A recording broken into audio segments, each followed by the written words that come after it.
Okay, good day to everyone. My name is Vince. Welcome to the GHP podcast number 4. We're probably the only podcast accompanied by a PowerPoint presentation. In some way, we're like, let's say, the Appenzeller, and we're actually the best schnitzel in town because we're the only schnitzel in town. Okay, anyway, the opening theme that you saw earlier was called The Spot. It was an unused track in Shenmue and can be found in the passport. Joining me today is Pau. How are you? What's up? What's up? What's up? And we got Alan. Hey, What's up? I'm here. Okay, to start, actually, let's go with the news first. Get it off our our streaming stuff. So, Anyway, it's about certain things, but I put the PS5 in the headline. Yes, wow. the much awaited leaks. Okay, But I so don't think you could call it a leak if Sony themselves it's not actually Oh, leaked. right, that's It's true. official. an Okay, official leak. Like a teaser. so I guess since it's news, I'll have to do the voice. Let's go. So first, Nintendo server trending on Twitter. so uh, basically, this the Nintendo servers where people were actually struggling to download the Joker for Smash because everyone was downloading at the same time. That was actually last Wednesday. So Atlas, yeah. Atlas, Joker crashed Nintendo servers. If we don't hear about Persona 5 on Switch on April 25th, you done messed up, Atlas. Yep. Okay, so that's out of our way. The next one is Assassin's Creed Unity is free until April 25, 2019. Okay, in wake of the Notre Dame tragedy, Ubisoft is offering Assassin's Creed Unity for free on Uplay until the 25th. They're also donating 500,000 euros. Thousand. 500,000 euros, not 500 euros. That's so cheap, man. Yeah. 500,000 euros towards the restoration efforts. Okay, so this is the next one. This is actually our headline. Mark Cerny unveils specs and details on PS5. Okay, so he spills the beans. PS5 specs. Mark Cerny is actually the lead Uh, architect of the PS4. he was also the lead architect on the Vita. Vita. So Vita. So starting with the Vita, he was actually responsible basically for how Sony hardware was developing. Yeah. So the details he actually gave solid state drive. Finally. Yeah, solid state drive. Difference between the flash and SSD. Let's say flash is an egg, SSD is an omelet. That's just the difference. Basically, They're both egg. there are some stuff that you can actually do. You can make an omelet without an egg, because SSD can be made without a flash technology. It can be made with other technologies, but um, what they're saying, drive spaces that don't have moving parts can count as SSD. That's what they said. So, Yeah, Which is really I the. find that Uh, I find that SSD really funny because mhm, Mark Cerny really used Microsoft Excel and Microsoft Word to illustrate his point. It's like, right. oh, we got this brand new SSD in the next generation PlayStation, and you know how SSDs are.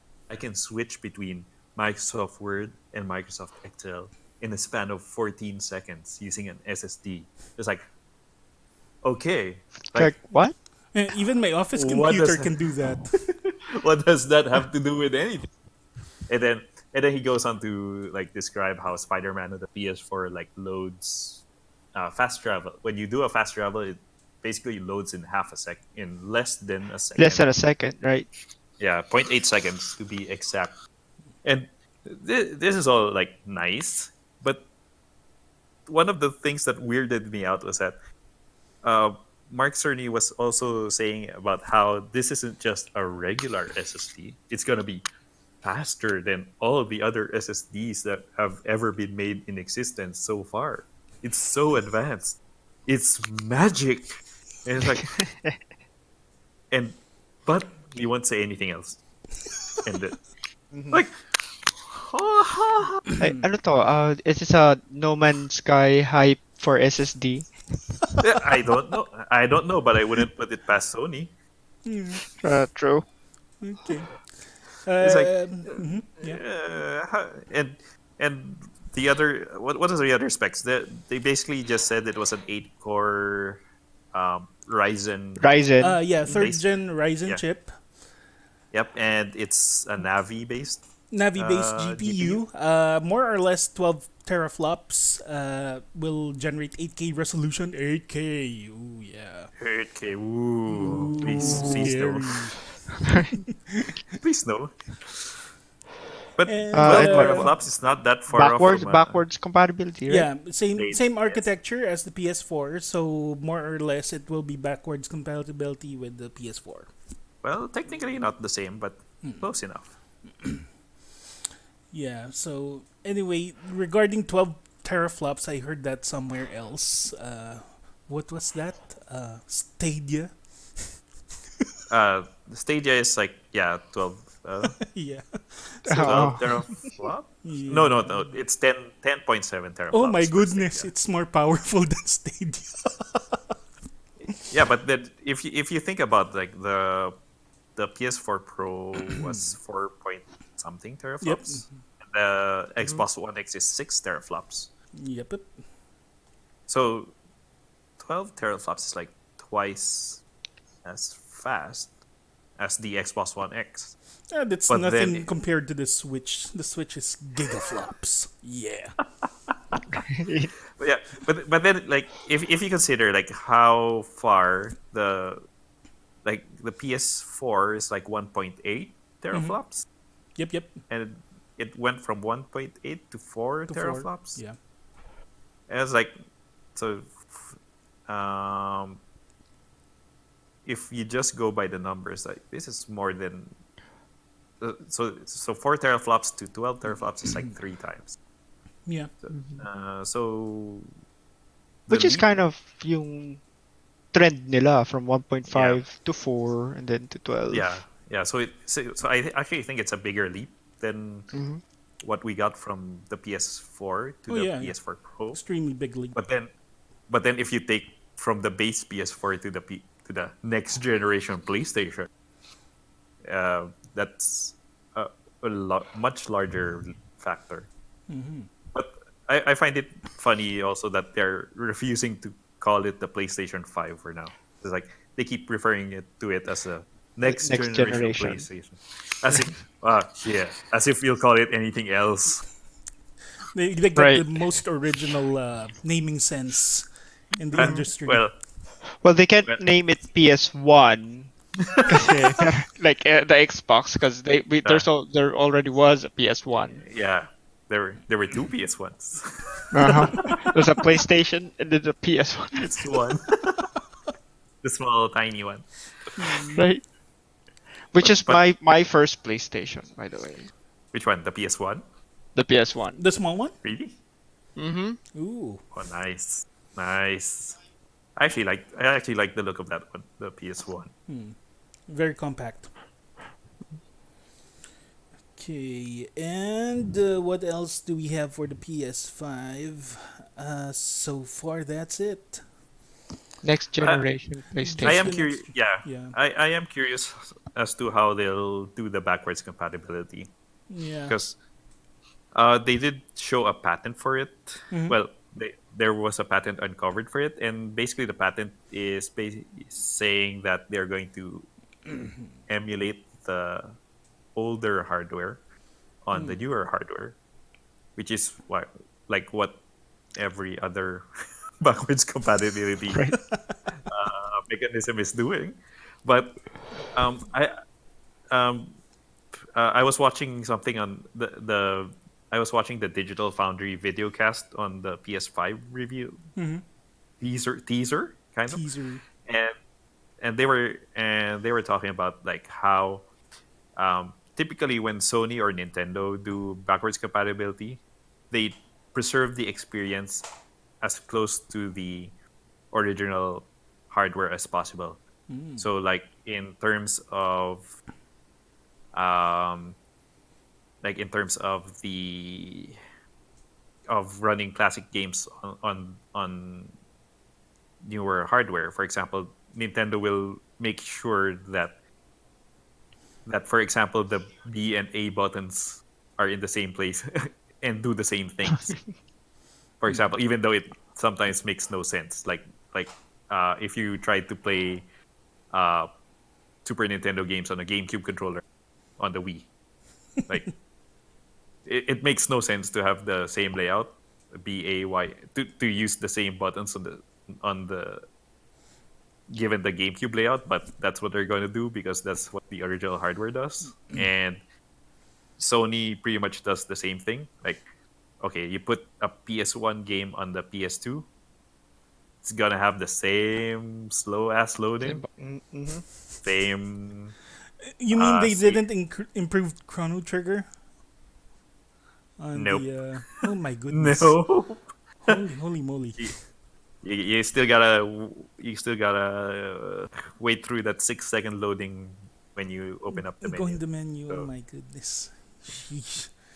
so and then on the other hand, you've got Microsoft who's doing like basically taking backwards compatible games and improving them, Yep. and uh, which actually I think is what people prefer now Mm-hmm. because if you just talk about backwards compatibility, like as authentic as possible, that's fine. But then it kind of like what we've seen with most players now is that how you remember a game, how how you remember what a game looks like and how it actually is sometimes Very way different. way different. Yes. Yeah.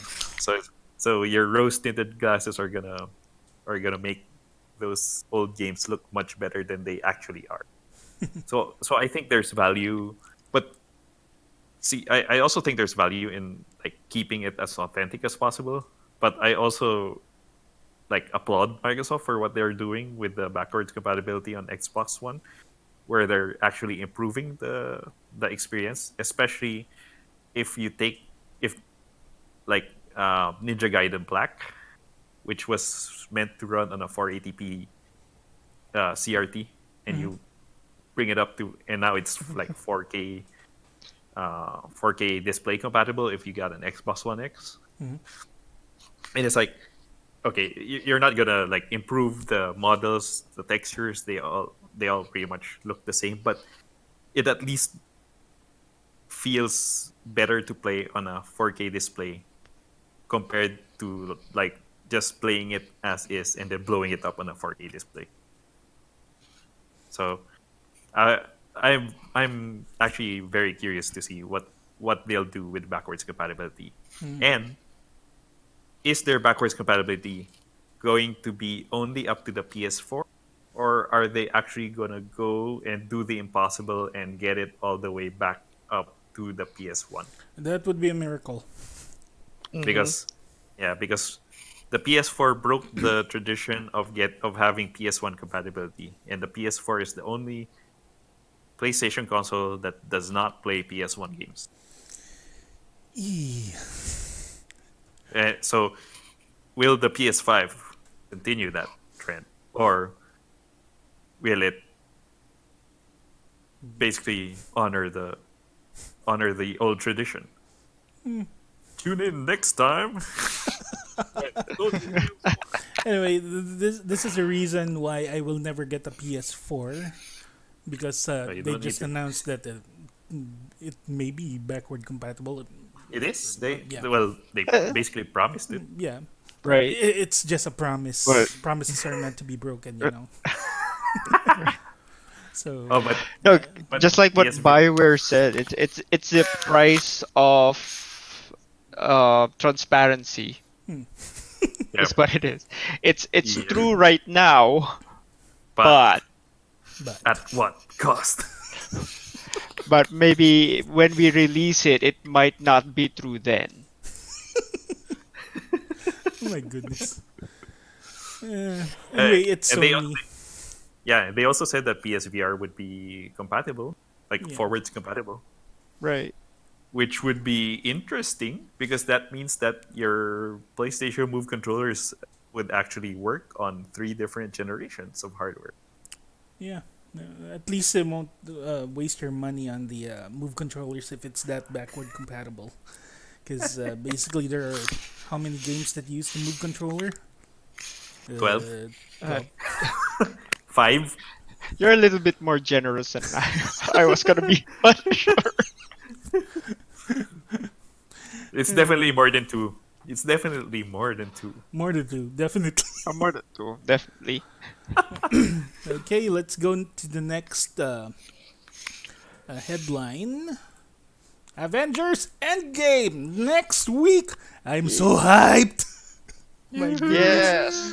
Got my tickets, so I'm gonna watch it on Thursday, the 25th. So Oh crap! yeah, can't wait for I it. should.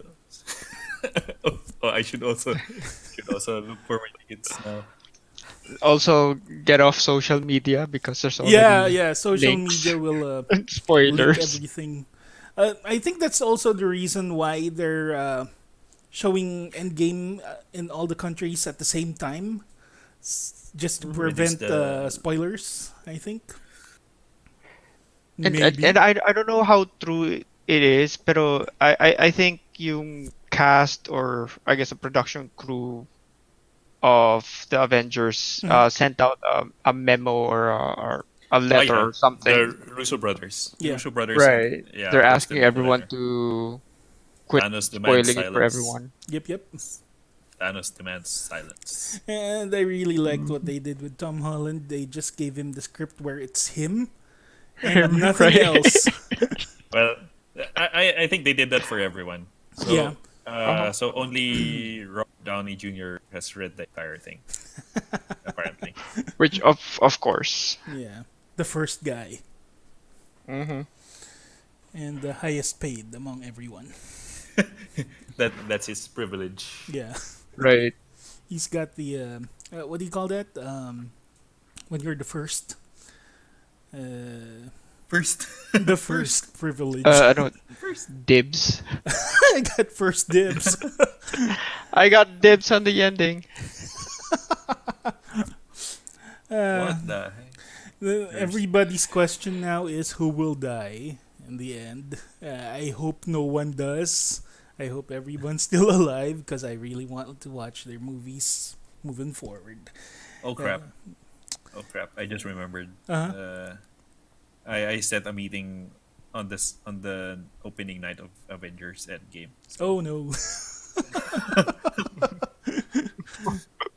Good old me. Nice going. Great. Why did I do that? Why did I do that? Oh well. Just sneak out the meeting. Out of the meeting. They'll never know. Oh, it's a one-on-one meeting. Oh so- no. Oh no. Well, that fixes things. One on Good old one. me. Take You your. can just tell them, oh, we're going to have a off-site meeting today. Yeah. We're going to just watch a gonna go movie. to Then I- we have the no, meeting. No, the problem is like I'm meeting my boss, and my boss is in India. So Oh my. Oh. so you know, Great. I obviously didn't think this through. So yeah. So I have to stay off. I have to stay off Twitter and Facebook for a day. Yeah. Let's do Oh, that. you're that's better than what I have because we're going to my daughter has a dance convention in New Jersey next week. We Okay. leave Thursday for New Jersey. Oh, great. We don't come back until Sunday. Sunday. Sunday. Sunday. So that's like the entire weekend. New Yeah. Yep. Jersey? Ew! I'm not sure why, but they usually say Oh, that. in fairness, may Jollibee sila doon. Yeah. Saka Max. Max! Max's restaurant. Wow! Oh. Yeah, animal lard. Cook your chicken. Yeah! That's what it's made That's of. that's Makes better it than Seattle. crunchy. Better than Seattle. Because Yeah. Seattle only has Jollibee. Ah. You gotta cross over into Vancouver to get Max. I heard the Jollibee there has long lines. Jeez. Yes, it does. Has what? Sorry? Long Long lines. lines, long Oh, yep. queues. Long freaking lines. Yes. That chicken joy, that chicken joy is universal. Appeal. Yep, it's got universal appeal. Yeah, for some reason, nobody actually notices the 80s Chicken Joy and the modern Chicken Joy. The 80s tasted way better. Yeah, but nobody remembers. Yeah, I do. They had a different a provider or a different factory before. Then I think they cheaped out when they went international. Then went with a different one. So yeah, that's Couldn't Jollibee keep up for with them, you. Like Mang Inasal. Mang Inasal used to taste like actual Inasal. Now it tastes like chicken barbecue. Yeah. At least it's got only rice and sinigang soup. Yeah. The only reason I Oh, go yeah. there. Unlimited Oh, yeah. soup. Okay, next one is Fox Philippines. Fox Philippines releases first movie on May 1st. So Fox Philippines will be releasing its first movie, Maledicto, on May 1st. Stars Tom Rodriguez as Father Javi. He's a psychologist that gets into exorcism after the Wow. tragic death of his sister. And nun with clairvoyance, played by Jasmine Curtis Smith, the prettier younger sister. Whoa. Wow, super biased. Hot take. That's a sizzling hot take. Hot take, yeah, hot take. Wait, why does that remind me of the The Gosheng Insidious Film. and Conjuring. Constantine. Constantine. Oh, that's a good Yeah, the point. movie. Kasi di Yeah. ba si the lead actress Actress. that was in that movie with Keanu was clairvoyant. It actually reminded me of The Nun because it's basically the same. It's got a priest and it's got a nun, and the nun has somewhat clairvoyant capabilities and stuff. It will be released by Signal, and it's actually what do you call this? Co-funded by Signal and Star Cinema. So yeah. Anyway, first Filipino Disney movie is a horror flick. It's Because Of fantastic. course. this. Reminds me of the number one genre in Metro Manila Film Festival. It's all horror Yeah, movies. I was gonna say what I'm surprised they didn't wait until the MMFF to release it. My goodness. Anyway, it's still nice to have something from Fox released here, starring our own actors and actresses, which is kind of nice. I'm actually going to watch this. We usually me and Keith, or Keith and I, usually watch horror flicks. Just to have a laugh, but I'll give a review on this one. Let's see how good the quality is. Watch Watch horror movies to get a laugh. Yeah, Right. that's what happens. What was the last movie we saw? The one with the older sister, uh, and And Curtis. Yeah, I forgot it was last Christmas. The one with the boat or the ship I that have sank. no idea. I have no idea what that is. Yeah. Titanic? Anyway, it's a pretty good game. It's a pretty good movie. It kind of lacks a bit of direction, but the concept is good. Uh, what the heck? Who needs direction if you have Ann Curtis? Yeah. And I must say, Ann Curtis did a really good job in that movie. Fantastic job. Okay, so the last one for our news. So let's get this straight. Chinese tech giant Tencent got approval to release the Nintendo Switch in China. So they got the approval to release the Nintendo Switch console in China, and the stock shot up 12.29% suddenly. And No Nintendo surprise. stock. no Nintendo surprise. stock. Nintendo of America stock, if I remember right, because I have no access to the Japanese one. I think it's China's actually a big market, especially Oh, if yeah. you Well, know, yes. especially Yeah, that they actually have mobile as the number one. What do you call this? Number one device that's actually trending there. I think the Switch will do well since it's also handheld. So well, who knows? anyway, we'll see.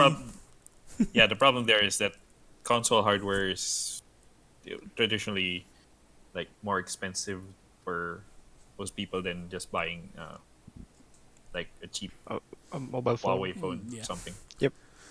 Suddenly remembered the Huawei presentation where they compared their phone with the Switch. That's something. Yeah. But yeah, I mean, Tencent. I don't think a lot of people realize that Tencent is basically the biggest gaming company in the world. Yep. Not only gaming, they're biggest entertainment company in the world because they also do movies. Oh yeah, they also do movies, right? Yeah. So Yeah. that's kind of intense. So that's actually it for the news. So we have three topics. Shazam. I think we can do the spoilers now. Star Yeah. Wars Celebration Yes. 2019. Who's a fan of Star Wars, by the way?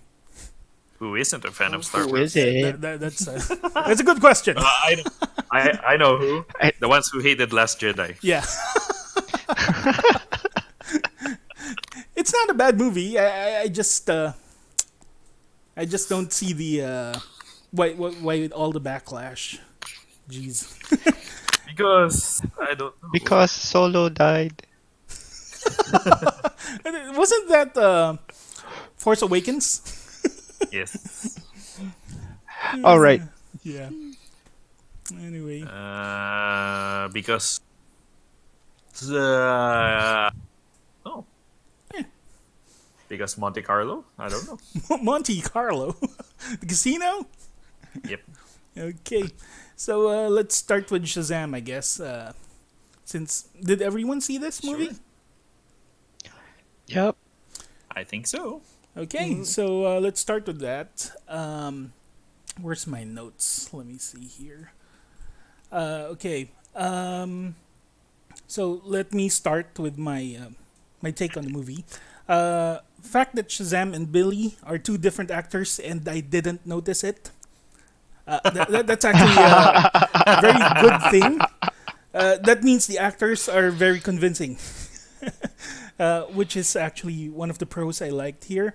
Movie pokes fun at the superhero genre. That's actually very fun. And overall, I really like the movie. It's really good. I actually liked it better than Aquaman. For Aquaman fans there. Oh.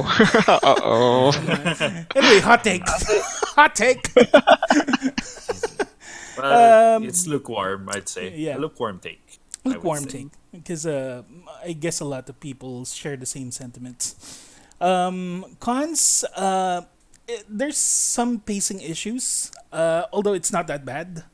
Uh, you will notice some of it because when you start looking at your watch, it seems that the scene goes too long at times. And the padded suit still looks a bit silly, but actually that's the only cons I Right, got. right. Yeah, but other than that, it works. It works in the movie, especially the end part where everyone goes Goes turbo. Shazam. Super Saiyan. SSJ. SSJ Yeah. Shazam.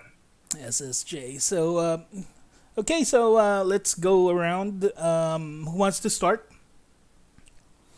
with their? I'll, Okay, go around. I'll go, especially since I just saw it this afternoon. Oh, great, Nice.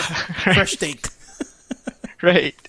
Well, I think I mean, it has a, for me, I guess, it has a bit of a heartwarming story, especially if you compare it to the other DC movies. Oh yeah, It's like the total end of the spectrum from what they do. It's very bright. It's all white and flashy here's the compared thing. to The directors of Aquaman and Shazam are both horror directors. So if you really make a good, Yeah. if you really want a Actually. good superhero movie, give it to a horror director. Yeah. Like Sam Raimi. Sam Raimi, I think, is Evil Dead. Oh, yes. Yeah, Yeah, he Evil did Dead. the good Spider-Man. So yeah, give it to a horror director. oh, kind of like what Pao said. If you wanna laugh, watch a horror movie. Yeah. Horror movie directors know how to get a good laugh out. Right. But right, I know I mean, it basically has, well, just like what you said. It pokes fun at the superhero genre. Yep. I think the padded suit is a big part of it. Yeah, Kasi Yeah. halos lahat ng superhero movies that they had are really jacked up yep. actors, and here we have a really jacked up suit. Saka, again, the theme revolves around family and all of that, so it's a lot easier to digest for the general audience. Yeah, and I like the way they actually made the foster parents here. They're actually very cool foster parents. They are. The nicest foster parents in the entire world. Right. Yeah. Which is Well, awesome. especially if they have that kind of a mishmash of orphans, Yeah. right? What a set of Saka, orphans. like, ano na, I really like yung kind of like what you said, yung dialogue nila. You Yeah. can't, Oh, it's yeah. hard to distinguish the kid Billy Batson to Shazam Yeah. Yeah, yeah. when it transforms. Especially dialogue. When funniest bit of dialogue in there that I will never forget is when the wizard told Billy Batson to hold my staff and say my name. Like, oh, what? Seriously? Uh, old man, yeah, no.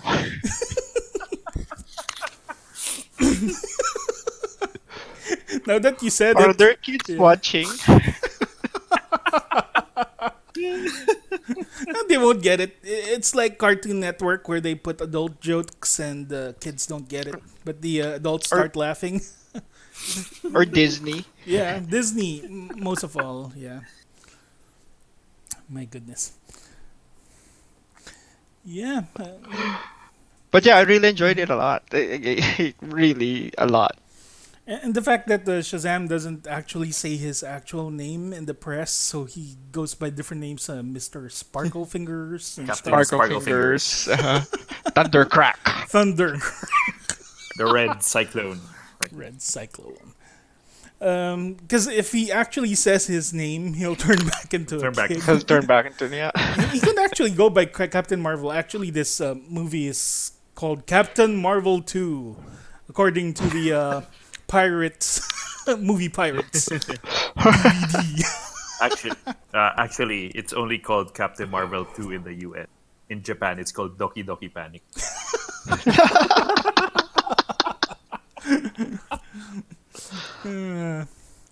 Okay, so how about you, Val? Oh, it's awesome.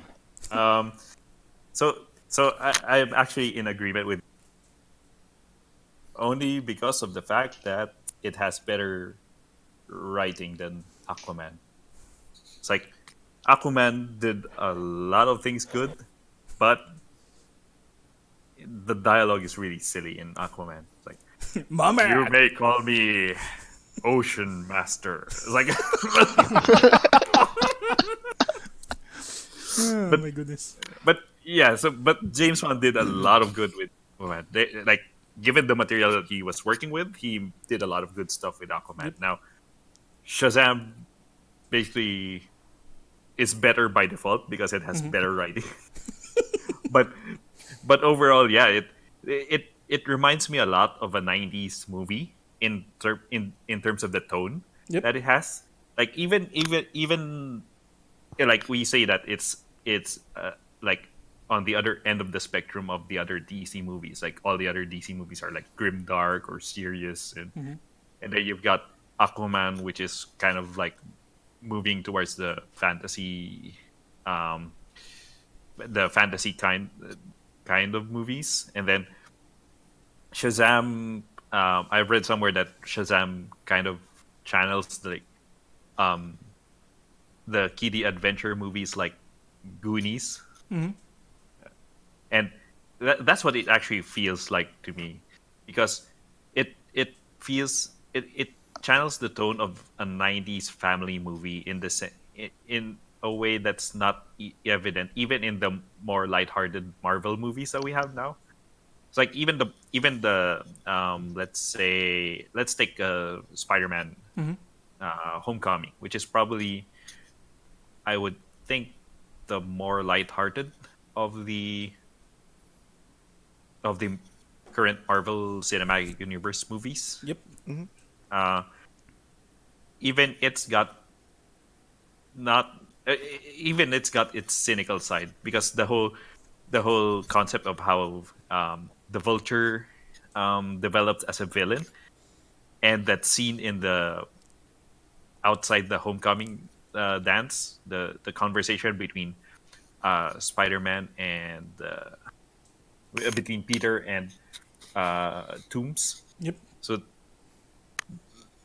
that's still kind of like it's still got a sort of uh, um, heaviness that isn't in that's sort of like reminiscent of modern movies nowadays. Like even if you've got a light tone, like there's still some aspect of that cynicism that's creeping in, kind of.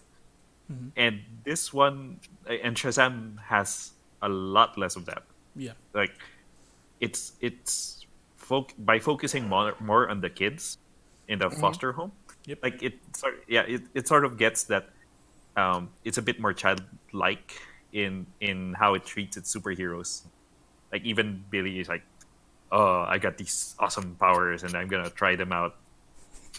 and it's a tone that it helps create the family friendly kind of atmosphere, which is great to me, because that was actually one of the main selling points of the original Captain Marvel comics. Like it's got a whole like it's a superhero movie told through the eye. It's a superhero story told through the eyes of a kid, because Billy Batson is a kid. Yep.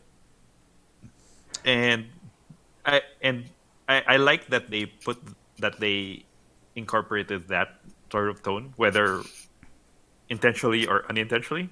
I like that it's part of the movie's flavor, except for that one boardroom scene.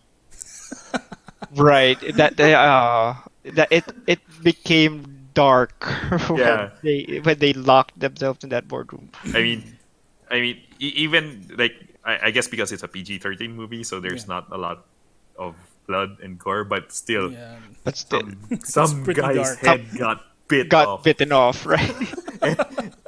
And come on, man, this is a kids movie. He's like, Kid, a Pero kid that's age 13 at least. and how? Pero but speaking of the tone, I think I think that the tone wasn't accidental, or I think it was put in there in purpose because during that conversation when on the first day of school, Mhm.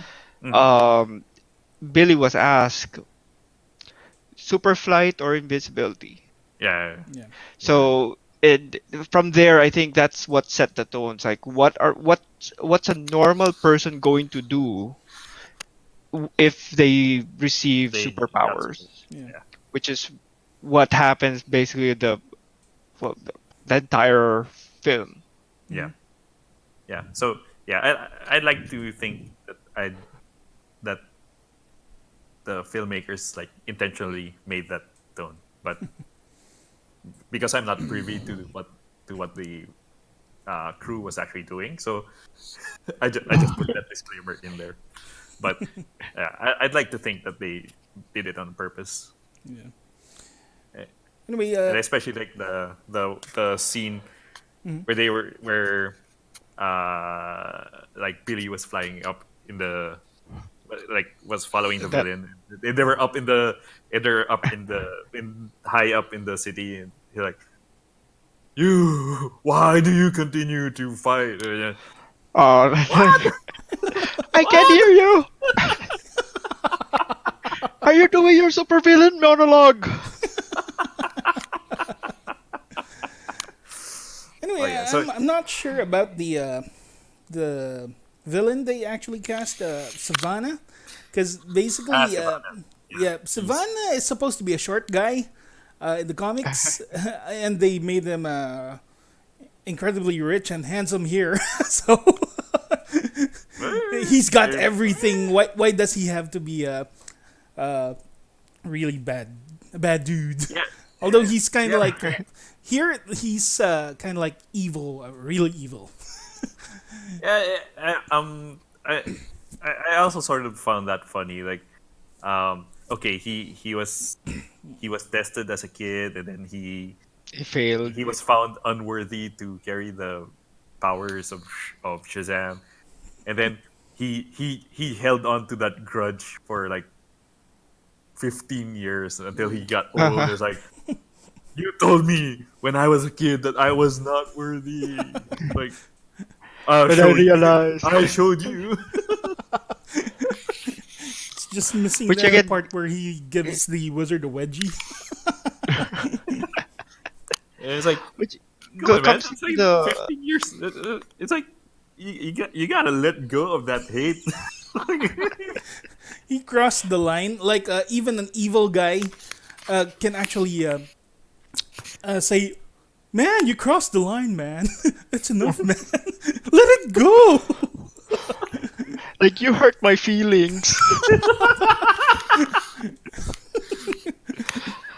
Pero I think and in line with that, I think, and I don't know if this part was intentional, Mhm. because he when he was a kid, he was found wanting and didn't get the powers, Yep. whatever. Tapos he grew up always wanting to be that person, and in the very end, the sin that stuck in that he always kept in him Was. is envy. Yeah. Oh. Ah, a little deeper. Yep. Deep, Ah. deep, deep. That's so deep. So yeah, I mean, yeah, I was going to mention earlier with that joke of the super villain monologue that this movie is a lot more clever than Yeah. you expect it to So you be. expect, It's like right? Yeah. it's like, oh, you just opened up a whole, you just peeled back another layer of the onion. Yeah. Like, We're gonna cry now. But no, it's really funny then kasi Mm. they always have the seven deadly sins Yep. yeah, out there. Tapos the number seven is very predominant in this movie. Yep. Oh. Mm. It shows up then Yep. a Yep. lot. like where? Um, well, Shazam, Seven Letters, Yep. Seven Deadly Sins. His mom's apartment number was 707, Yeah, yeah, something like that. and you have Oh, to write the Shazam symbol seven seven times times. in the door. Oh. Oh. Kaso, Oh. when all the orphans turned into Shazam, there's only six of them. So Yeah. I don't know what happened. Well, because Shazam is only six letters. Shazam. Exclamation Ah, point. uh, 7 letters. exclamation The point. Tama. staff. The staff is the exclamation point. The staff. And he broke the staff.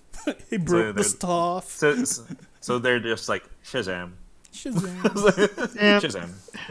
Oh yeah, Without the one exclamation. thing I liked about this movie, because I really didn't know what would happen if he screamed Shazam indoors. What would happen? Is it like, oh, will Oh. there a cloud come Oh, out and boom, it went through the like nope. roof? It's awesome.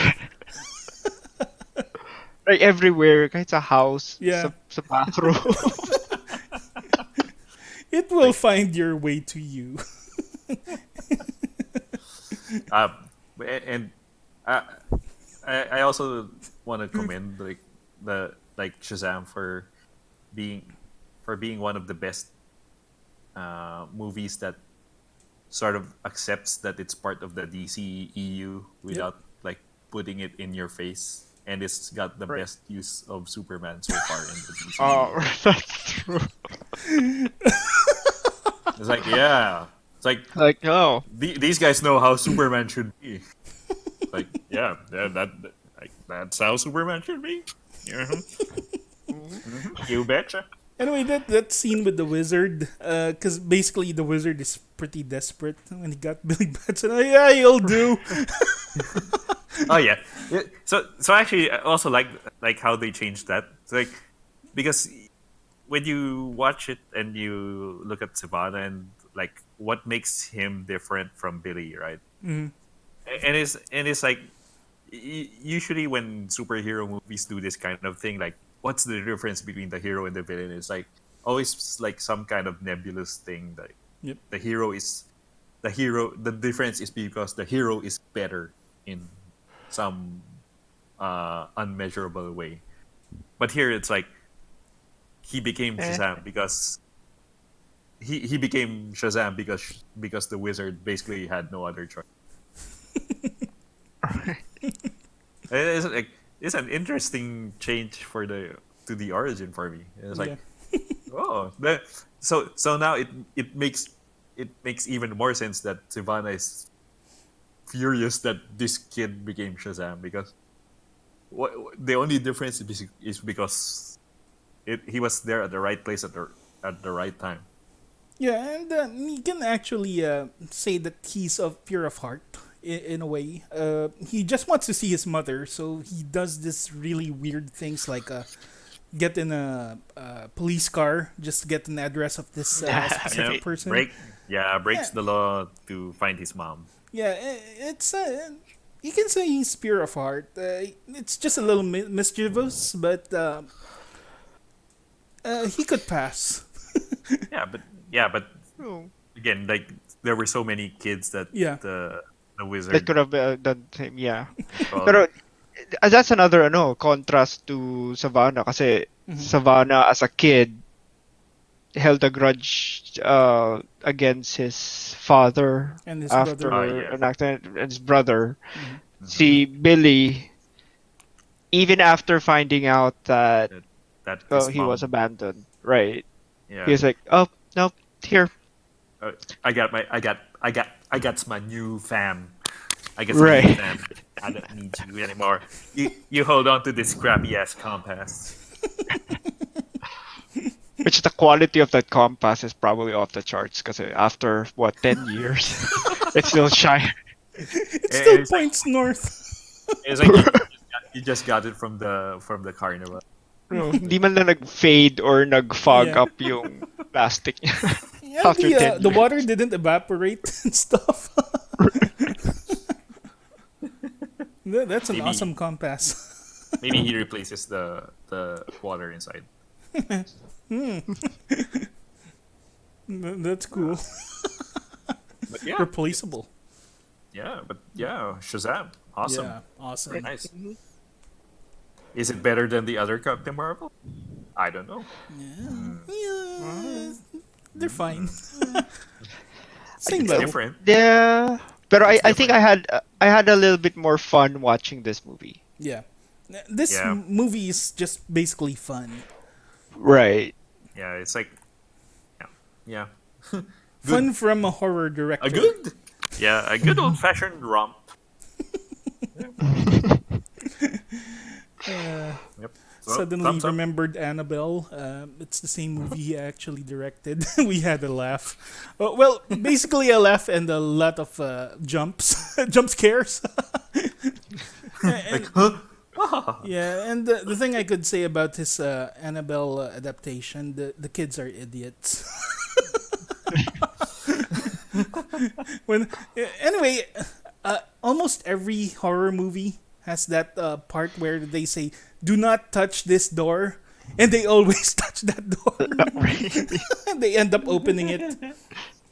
Uh, but yeah, this Well, movie is I good. guess that's something with horror movies or horror games. Then Yep. kasi there's always that part that just doesn't make sense.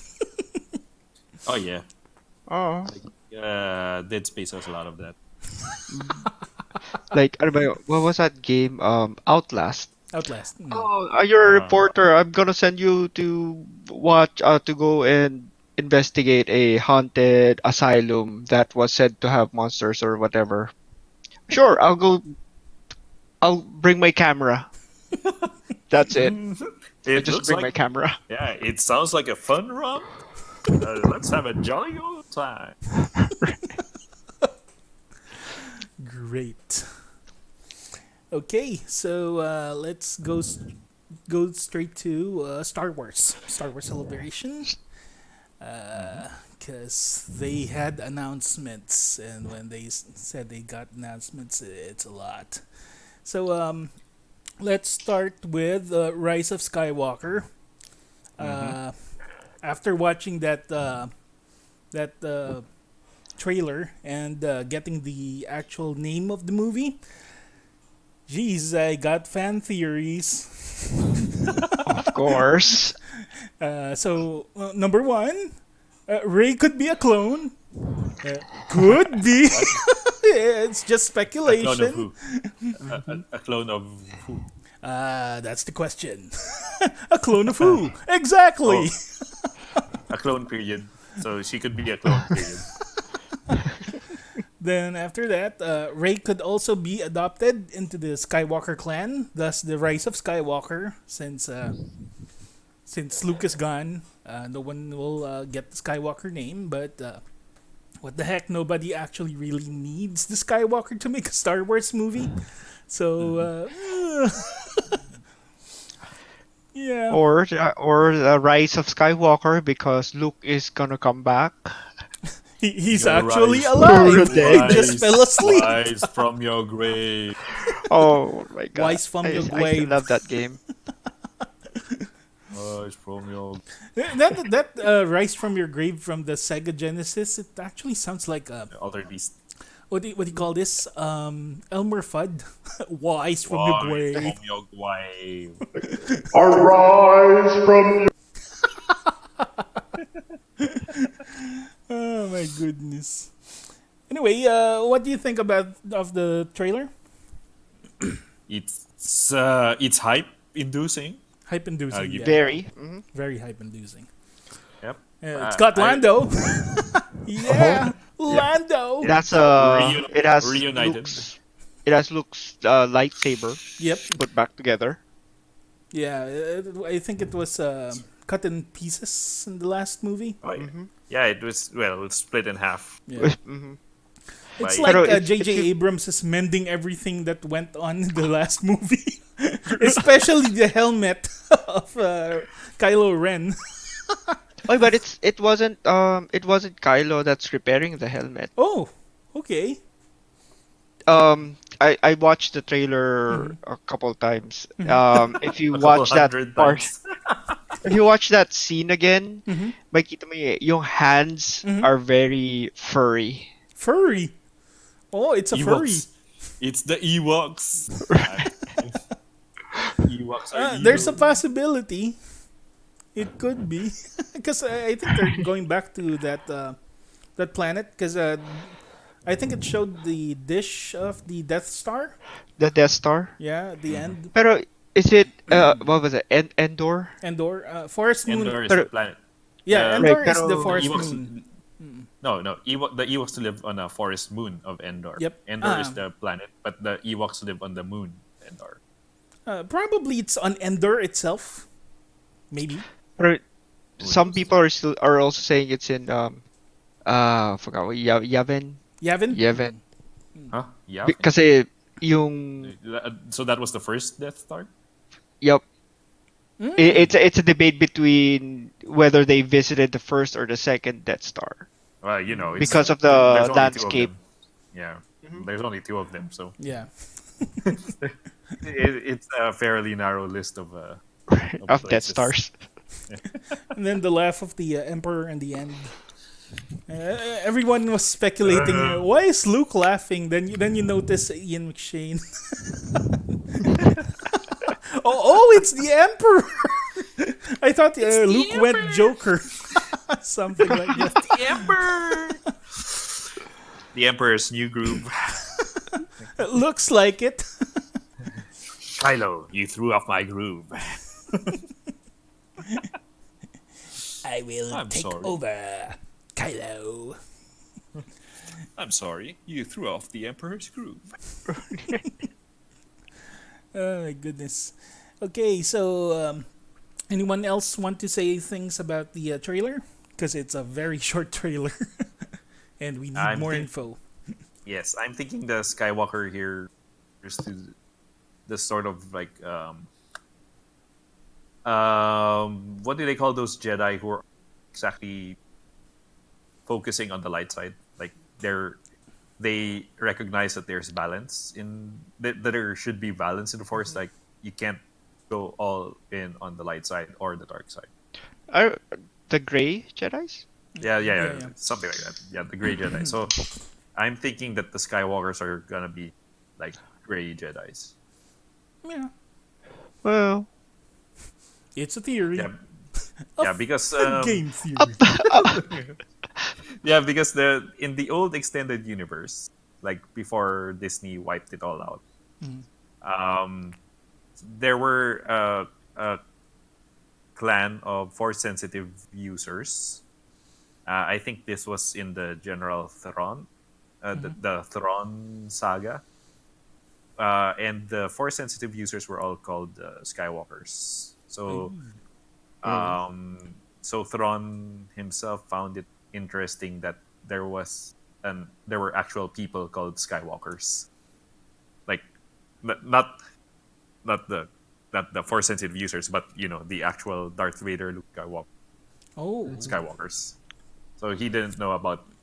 So he was surprised that Darth Vader was actually a Skywalker. Like he was actually named Skywalker, not a Skywalker. uh-huh. So, so because like Disney, like Lucasfilm now under Disney, basically wiped out the all the extended universe, but then they're basically cherry picking certain things that they like and putting it and reinserting it back into the lore Yep. so that it's canon. So this could be one of those things. Yeah, in a way, the Star Wars universe before is kind of scattered all over. It's the lore. It's all over the place. So in a way, I think what Disney's doing is like they're just getting everything from that previous lore, the legends, and they're just organizing everything into place. Maybe, Yeah. something like that.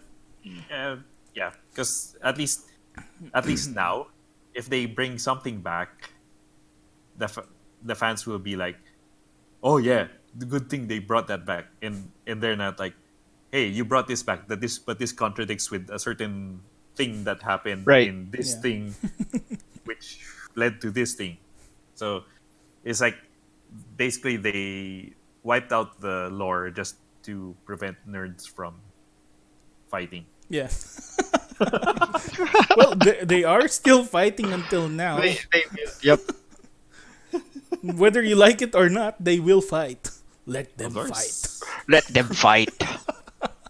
Because if you can't argue with anyone, are you Are you really a nerd? Yeah. Arguing is the number one thing that makes you a nerd.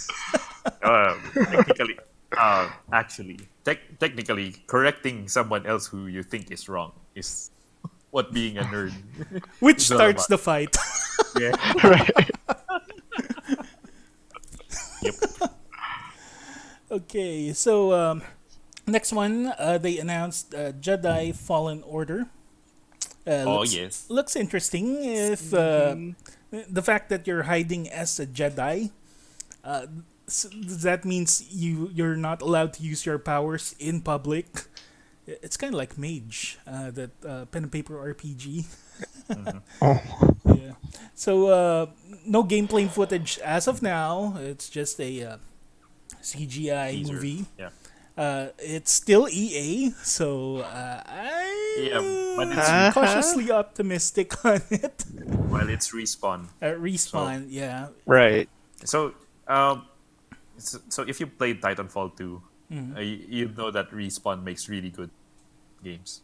Yeah, Like- and they did confirm it's a single player game with no Yeah. microtransactions so Yeah, far. so I read somewhere that because Amy Hennig, who was the writer for Uncharted, before she left and went to work for Visceral, Yep. and if you know the story there, Visceral was supposed to be working player Star Wars game until 1313, EA. if I 1313. yeah. Yeah, I think that was the one, and then EA canceled it and basically shut down Visceral. Yep. Yep.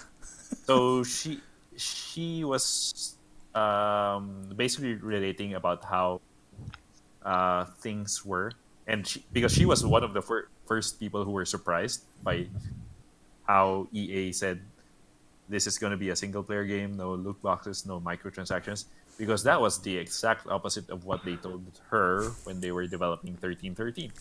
Mm-hmm. So Yeah.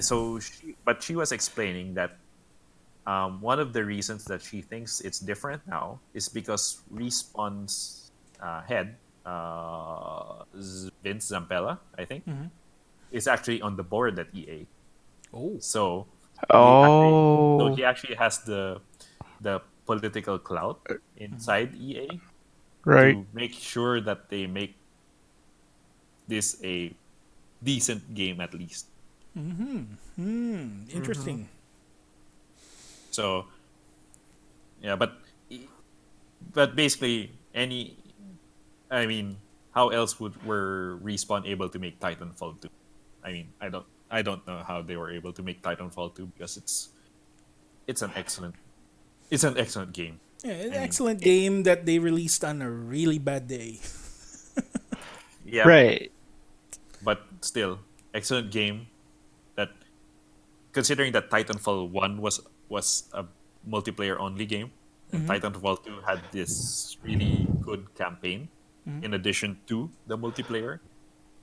So it's Well, like which is what fans of Titanfall really wanted. Because when they released Titanfall, it's basically a multiplayer game Yep. with a snippet of single player campaign, which is really just the tutorial. tutorial, yeah. Yep. Yeah. So And fans really wanted a campaign because they thought I mean, we honestly, I love Titanfall. I've got both games, but wanted to get more or find out more about the story or the lore. yeah. What revolved around the Titans. I'd also like a single player campaign for over, but Blizzard is not gonna touch that with a 50-foot pole. Oh no. Mm-mm. So I have to give Respawn more credit than Blizzard. Yeah, but it's kind of like Overwatch. Overwatch had the wasted lore because of the gameplay. because the Like, gameplay doesn't make yeah, sense compared to the lore they're showing up with. it's So like True. yeah, it's like it's like Street Fighter has more respect for its own lore than Watch does. yeah. For a fighting Mhm. game, it's got lore. Yeah, it's like That's awesome. yeah, it's like okay, like why are these guys fighting if they're friends? Yeah, And then you got a dialogue before the fight where they're explaining, oh, it's good sparring, or maybe it's because they're friends but they have different viewpoints on something. That's why yeah, they're fighting. Uh-huh. So it's like wow. So Street Fighter basically has more respect for its lore than Overwatch does. yeah. You can put it that way. And it's like everyone's like, "Oh, Overwatch is awesome because they're having more representation for Overwatch. And they make all these really nice things in the lore." It's like, yeah, but if you're just playing the game and not paying attention to the lore, does it really make a difference? Not really. No. I, Right, it's you just know, fun when they release an anime short or animated short or something for the characters. Yeah, oh yeah, yeah, but then they're basically doing the same things that Riot is doing, yeah. Legends, Right. Right. League of and Legends. at least Riot makes like K-pop videos. Oh yeah, those awesome K-pop videos. My God, how much budget did they actually put on that? I mean, how much money are they making to be able to make Right. like, wow. It's Wow, like well, indeed. I don't play League of Legends and I don't play MOBAs, but I gotta respect Riot for knowing how knowing how to milk the most out of it. Wait, what do they make? Diba doesn't Riot have the highest prize among all esports or something? Um, Like in the millions. I think Dota 2 still. Or I is think it the international. okay. Yeah, Yeah, Dota. the international is still Yeah, one of higher. them. Yeah, but League of Legends is like more popular, and Tencent owns Riot. Right. Oh yeah, Tencent, Yeah. big company. Yep. Anyway, one more thing about Jedi Fallen Order is the logo. It's an awesome logo, except for the EA. But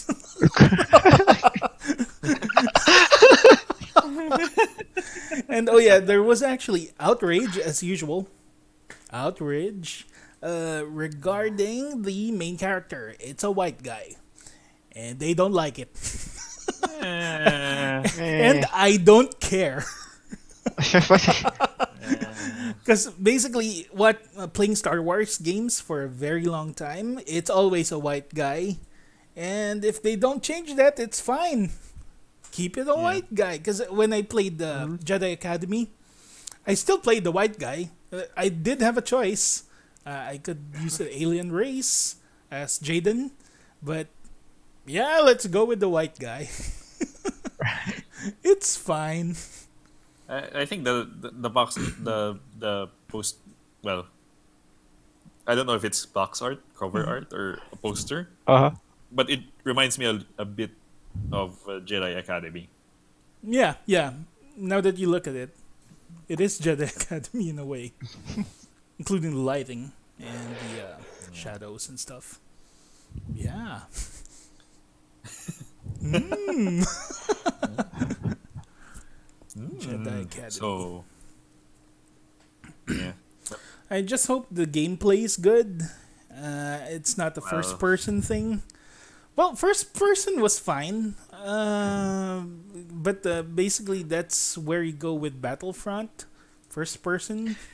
So, well, Respawn is basically making Be a first first-person person. game. yeah, first person they've guys. been making first-person games since the Medal of Honor games. Yeah. So, uh, but they're also focusing on melee combat.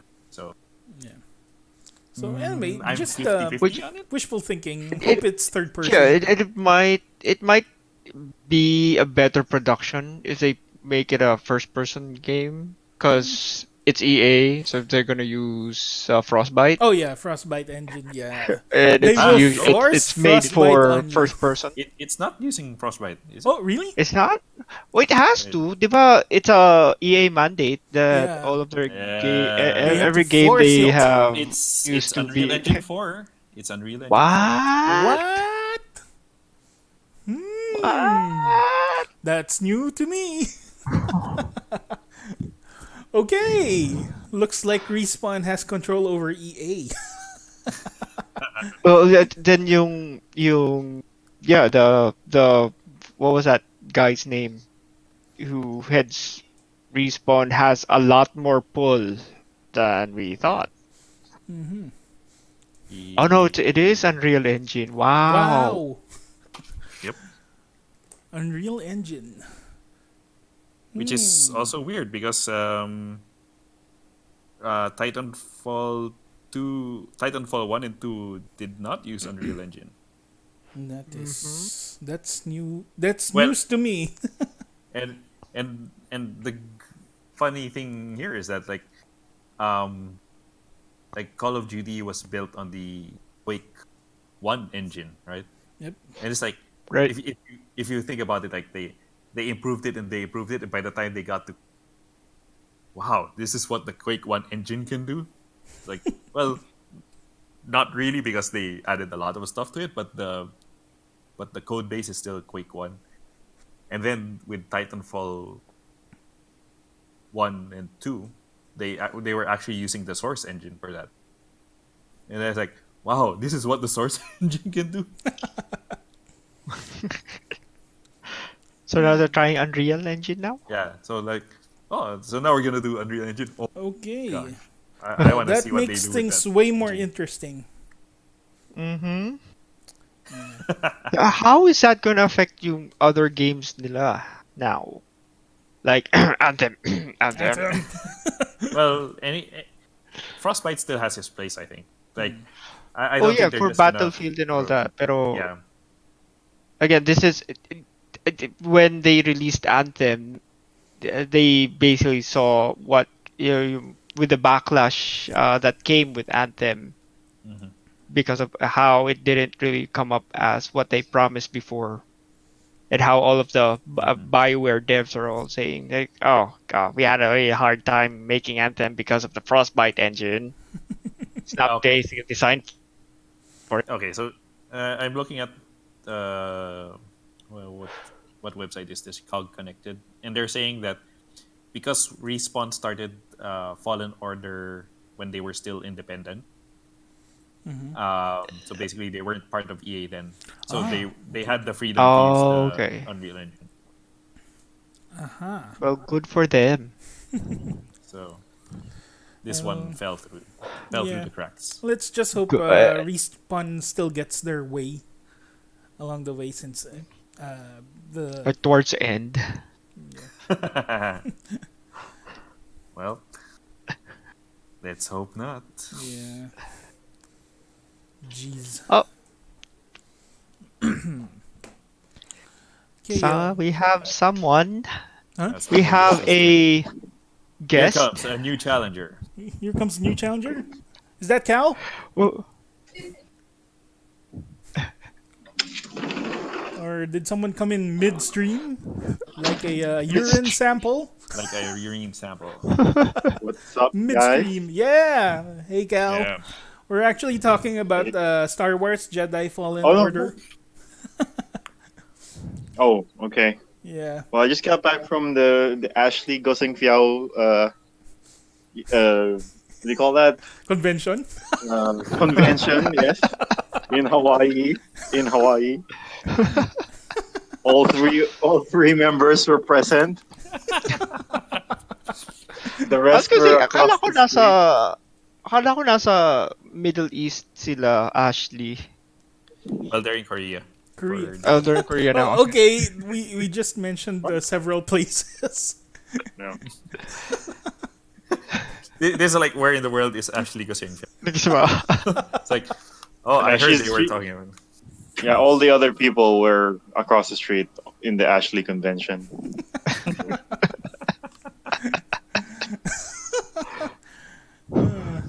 Did you get a pass? VIP Season pass. He's got a season pass. Oh yeah. May season pass ako niyan, tama. $99. with extra DLC. With all the costumes. Okay. Yeah, Anyway, talaga. we were discussing about Jedi Fallen Order because it's actually EA. We were surprised that it was actually Unreal Engine. It's not Frostbite, which is nice. Well, they probably learned their lesson.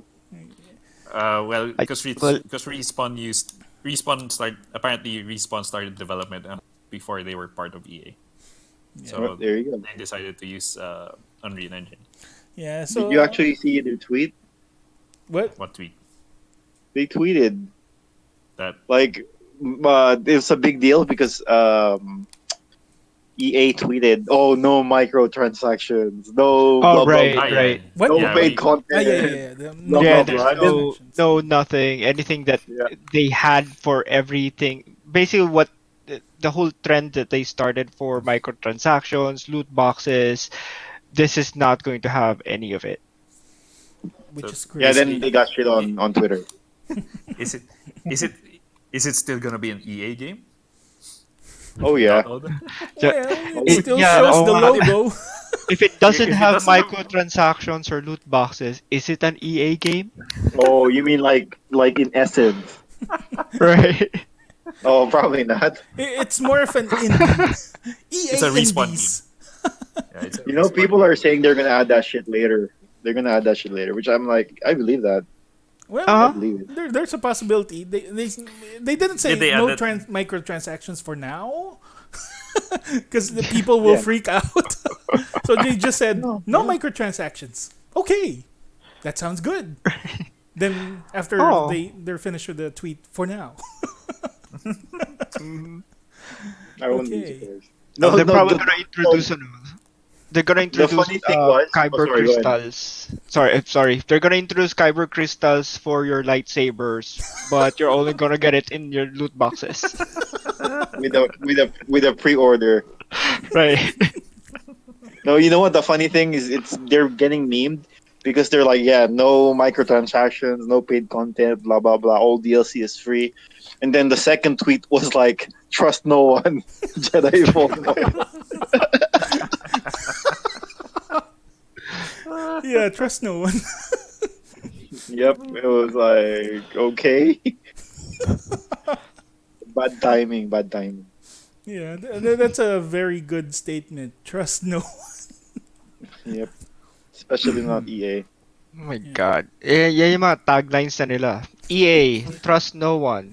Blizzard, soon. Soon. Ano, di ba EA, di ba? It's in the game for $9.99. Di ba dati yung yung EA Sports. It's in the game. It's in the game. Microtransactions. It's for in the $9.99. Jeez. Anyway, Cal, you saw the Rise of Skywalker trailer? Oh yeah, yep. I What do you think of it? masturbated like 3 times. It So, was great. So I'm guessing you liked it. Yeah, Yeah, I'm well, guessing you your know, interest has been peaked. I usually don't like trailers because parang kahit konti nasa-spoil yung movie sa akin. Mm-hmm. Pero I just had to watch it. I thought it was really good. I thought it was really good. And then you like the Joker laugh at the end. Joker laugh. We were just talking. What? A lot of We people talked thought it was about Mark that. Hamill. Yeah, diba? That's freaking Mark Hamill Joker laughing at the end. No, it was the Emperor. It was the Emperor.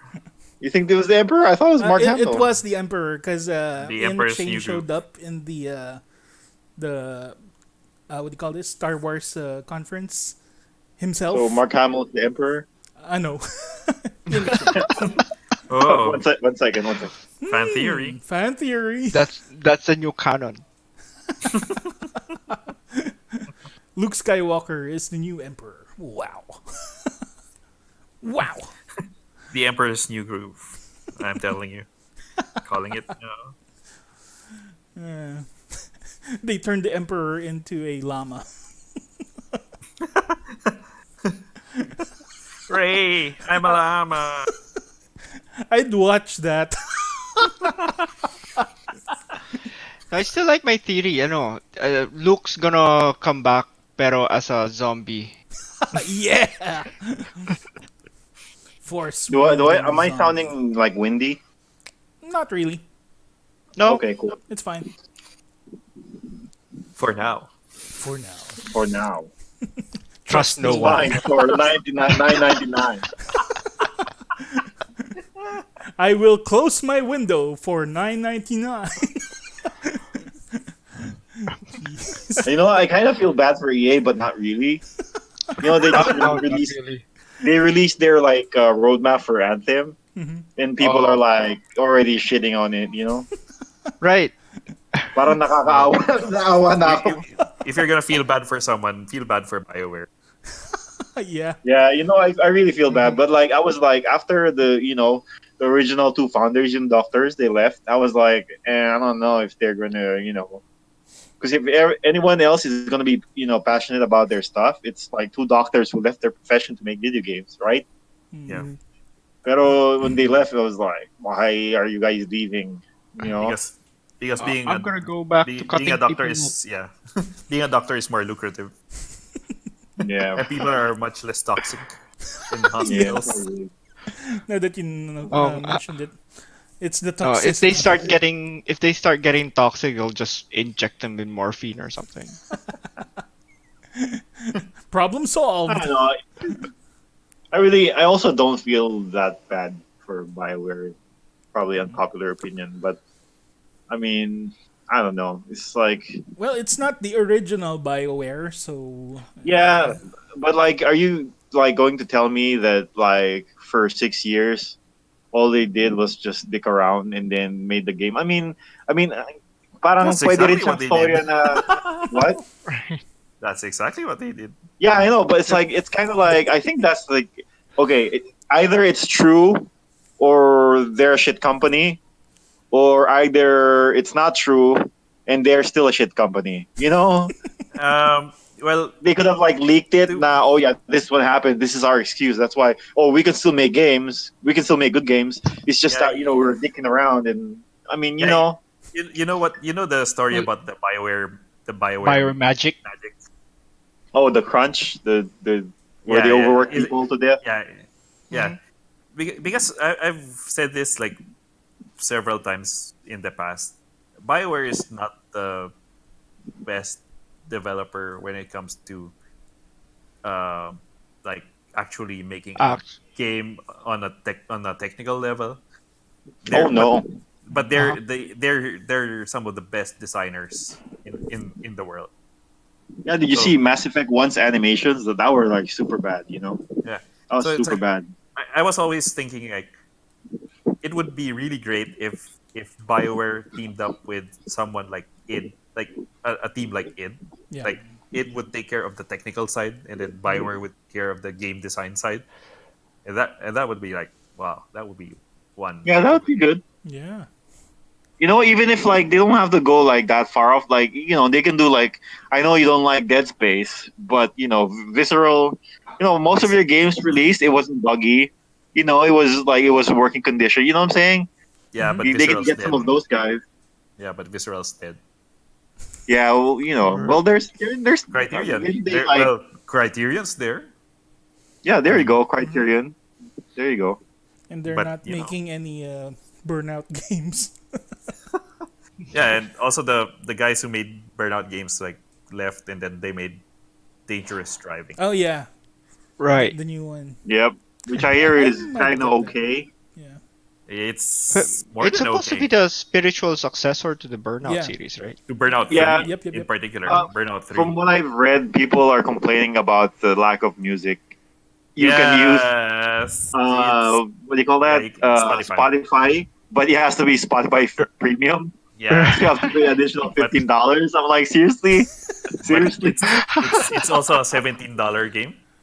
So Yeah, but I mean, it's also a $17 and then game. $15 a month. No, But but nine- it's a $17 $9.99. game. Yeah, it's a $17 No, game. Yeah, trying but I to think they could have made it work with with free Spotify, and it would have been okay. And you hear commercials, just like a real radio. well, that would be like that. Well, the problem there is that would Spotify allow it? Yeah, that's the problem. It's just greed. It's greed. Like, why you should just let like Pandora play. So it's like So what? Spotify. Kung may commercials Spotify habang nagda-drive ka, right? So it's like Plus, Spotify. you can only skip like 3 times a day or something. Yeah, exactly. And then like just think about this way: you're driving, right? Driving really fast. Then you hit a car, and then there's like Cialis. You know? I'm guessing what happened there is that they probably like burned through their budget. It's like, oh man, we got nothing left for the music. So, okay, let's try to see if we can get Spotify or But something. yeah, I hear the mechanics of the game are pretty. I haven't like got it myself because I didn't know it was from like the original people who did Criteria until later on when I was reading about it. Yeah. And So yeah, so and you then, don't know about Dangerous Golf and Dangerous Danger Zone. So this is actually their third game. They made Dangerous Golf first, which is basically you're playing a driving range. You're in a driving range, but your driving range is actually like a kitchen full of dishes or something. Ah.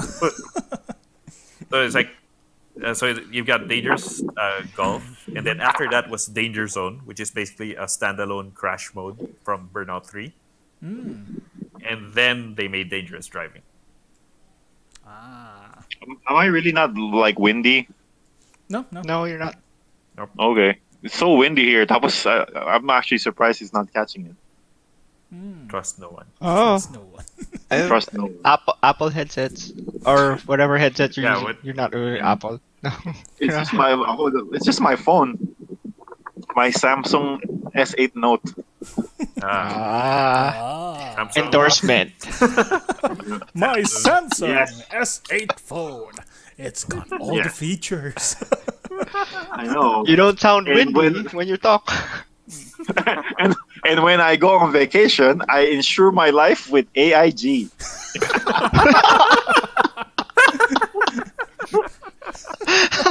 My goodness. Okay, so I guess that's enough for the Fallen Order. We are now going to The Mandalorian, which is what I'm more excited compared to Rise of Skywalker. This thing is Really? hype. Yeah, this thing is hype. You're more excited about Mandalorian over the next episode of Star Wars, Yeah, actually, I even am. though what's his face is coming back to direct it. What's the name? J.J. Abrams. J.J. Abrams. Yeah. Yeah. Actually, I'm excited for that movie, but I'm more hyped for the TV series. Mandalorian. Yeah. Hot take. I'm not thrilled that JJ is back, but you know, You know what? I'm still gonna watch it. I'm still What do gonna you call watch it it? because it's Star Wars.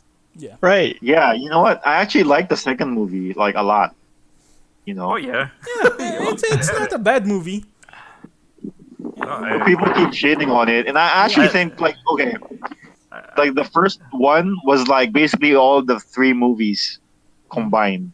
exactly. When you Yes. think about it, Yes. It's you more know, of a homage. yeah, like this chosen one living in the desert, blah blah blah, becomes a fighter pilot, blah blah blah. Fights like a Darth Vader clone, blah blah. You know, it's like it follows parang siya, it's impossible to fail. Yeah. Yeah. Because it took what yeah, from yeah. all the people first are It's a very saying, safe- three The same movies. formula. yeah. Yeah, it's a Yeah, very safe exactly. movie. Yeah. And then I actually like the second one because, kind of like Empire Strikes Back, like threw a curveball.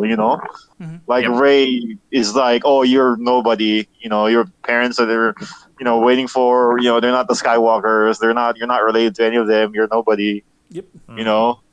and like that scene where the captain, which kind of stupid, I must admit, when she rams it was awesome when she did it, but I was like, really, why you guys didn't do it earlier? Before? Because Or ships are expensive. No, I know. It's like, all right, you're trying to escape. You're jettisoning the cruisers, and they're getting shot down one by one. You might want to have turn around the thing and hit it, and then run away. Because there was no guarantee that plan would work. Yeah, No But one did it but before. yeah, and the well, whole like slow chase, slow boat from China thing. I was Right. kind of iffy on that. Like, okay, we did all this thing, went to casino, blah blah blah, chased all this, freed all these animals, and then we'll go back, and this the cruiser is still chasing the rebels. It was a stretch, but I yeah, was like willing to give Ryan Johnson the benefit of the doubt because of his last movie, Hmm. which is Looper. If you haven't seen it, Hmm. it's freaking awesome. Hmm. But I don't know. Like I said, I was kind of sad when they took him out because I thought he was gonna direct the third one too, right? Yeah, he And was supposedly. gonna then direct. Well, not really. He was gonna direct a separate trilogy. Ah, yeah, yeah, yeah. oh He's going to make his own. yeah, Yeah, but yeah. then I think they sort of cut. They sort of they sort of canceled that for now because I think they're gonna like Lucas is gonna stop making Star Wars movies for a while after Episode 9. Hmm. Oh I well, think I'm not surprised. yeah, I think because of Solo, like in like the span of how many years we got like Episode 7, Rogue One, Episode 8, and then Solo, and Solo Make much. didn't yeah Yeah. Eh, it's Well, you not know a what? bad as far movie as I know. either. It's not. It's not. Hmm. It's It's not. not. You It's can tell the me problem like the is Phantom Star Wars. Menace exists and it's worse than Solo. No, the problem is it's a Star Wars movie, and a Star Wars movie is expected to earn like Billions. 800. Yeah, yeah, it's expected to earn as much as the other Star Wars movies because it's like It's just the franchise. Hmm. Well, But I then, don't know, man. Star but Wars then, fans kind of suck. I mean, not Yeah, not yeah. every no, Star Wars yeah, yeah, fan, yeah, but but like a lot of people suck. Like yeah, they see one thing they don't like about the movie, they're not gonna give it a chance anymore. yeah. No, the thing is that it doesn't matter what fans say. Like, look at Captain Marvel. Like, Mhm. there was a lot of backlash on that. All the fans were saying, "Oh, it's that good," and then there were really bad fans who were saying that it's an SJW movie. Like, Yeah, but they it's couldn't help but watch it but any. You know what I'm saying? no, that's the thing. It succeeded despite what all that noise was. Despite all the noise that was Yeah, it going on, made the billion. yeah, it's earned $1 billion, and I'm not surprised because it's like like yeah. What I'm saying is that Disney doesn't care what the fans say as long as it makes money. Yep. I think you can piss off the white dudes, just don't piss off the women. That's what Captain Marvel is saying. It's okay. The box office impact is not gonna be that great, but don't piss off women. You know. Anyway, Star Wars. My take on Star Wars in general. Yeah, they may have made bad movies and TV series somewhat, but the entire it's an entire universe. They can make any story they want, and whether the saga ends, I don't really care. If they'll still make good stories, I'll still watch them. Yeah, because basically, Rise of Skywalker said it's going to be the end of the saga. So, yeah. Maybe Skywalker Saga. Yeah, Yeah, exactly. it's the end The of the stories don't Skywalker stop saga. there. That's why I'm Yeah. actually excited for The Mandalorian because it's got. I don't think it's got anything to do with the Skywalkers. It's Yeah. focusing on the bounty hunter part, and it's written You know. by John Favreau. Sure. So, oh, anyway, on this TV series, it's a streaming TV series. It's got the same budget as Game of Thrones. Wow. Yeah, Damn. 100 million. It's Wow. the sixth season of Game of Wow. Thrones. It's got the same budget, so you'll expect a really good one. On They're this gonna one. spend all that in like VFX and stuff. You'll never Well, know because Well, They're not gonna pay the writer shit.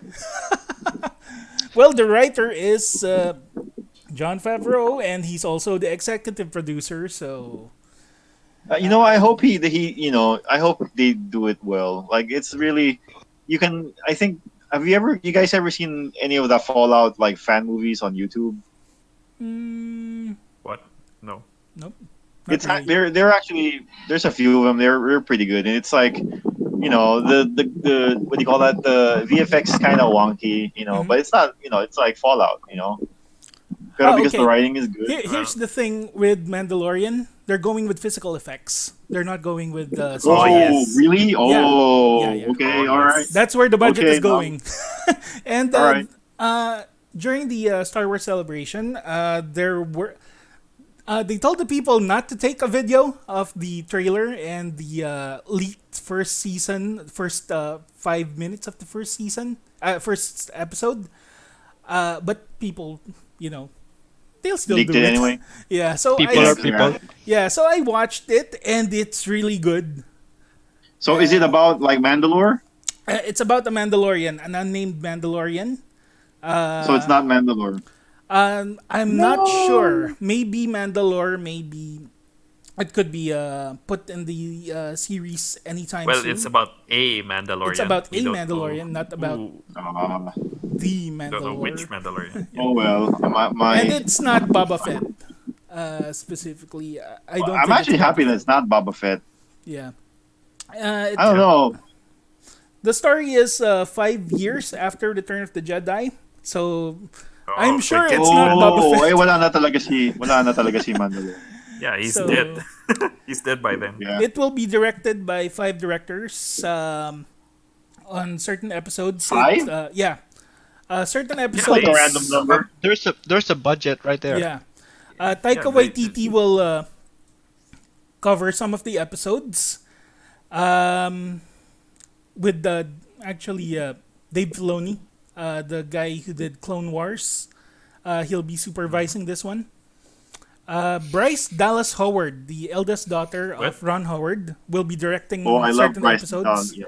I know her more as an Really? actress than a director, so I haven't seen anything else she directed. So this will be a Oh, first for me. She directed an episode of Black Mirror, I think, if I'm not Yeah, yeah, yeah. mistaken. If I remember right, yeah. Okay. And But she was in it too. yeah. I guess the apple doesn't fall far from the tree. Yeah. So I don't know. Bryce Dallas. Didn't he direct Solo? Who? Didn't What? he? Who? Like, who directed Solo? Not Oh, her. Ron Howard. Ron Ron Howard. Howard. Yeah, Ron Howard. Yeah. Di ba yung tatay niya yun? Yep. Yeah. Which So is a I don't waste. know. Maybe you want the apple to fall far, far away from the tree. No, I don't know. Ron is actually a good Well- director. It's just a last minute change. So maybe he could have made it better if he was from the start. Yeah. Well, Oh, you mean Solo? Yeah, Solo. Solo probably failed outside of its quality, regardless of its quality as a movie. So I can't really take that against Ron Howard. Yeah. Well, I guess he did make some great movies. So I guess. Oh, yeah. I guess. Yeah, there's a Yeah, first he- for he's got- everyone, you know. Like he's got like how many Academy Awards? Uh-huh. Plus, Other his daughter is directors here is also Deborah Chow. She directed episodes of Jessica Jones, Mr. Robot, and Iron Fist. So, looking forward to that one. I did like Jessica Jones. And another one is Rick Famuya. He did some movies, but I've never seen them yet. So I guess I'd start watching it just to get the feel of how this director does things. So also Taika Waititi will also play as a droid, IG-88. It's a bounty hunter. It's actually a droid that looks like a fire hydrant. And Nice. he actually showed up in Empire Strikes Back during that time where all the bounty hunters were gathered around. That droid is actually a part of it. He's actually one of Boba Fett's rivals, but he's That's the gone. director of Thor Ragnarok, right? Yep, for Ragnarok. And he's the rock guy. Yep, Yep. Korg. Korg. Yeah. Yeah, you fly with your hammer? Oh, I stepped on Mick. He's dead. Mick's dead. Actually, I should have stepped on him. So yeah, I'm excited for this one. And by the way, George Lucas is also supervising the world. So Wait, what? yeah, What? he's Lucas? actually seen in the leaked footage of the making of this one. So yeah, he's supervising it. So yeah, one more reason why I I'm more don't know. excited on this one. I I don't know if don't that's know good or about bad. that. But I'm skeptic. I'm a skeptic now.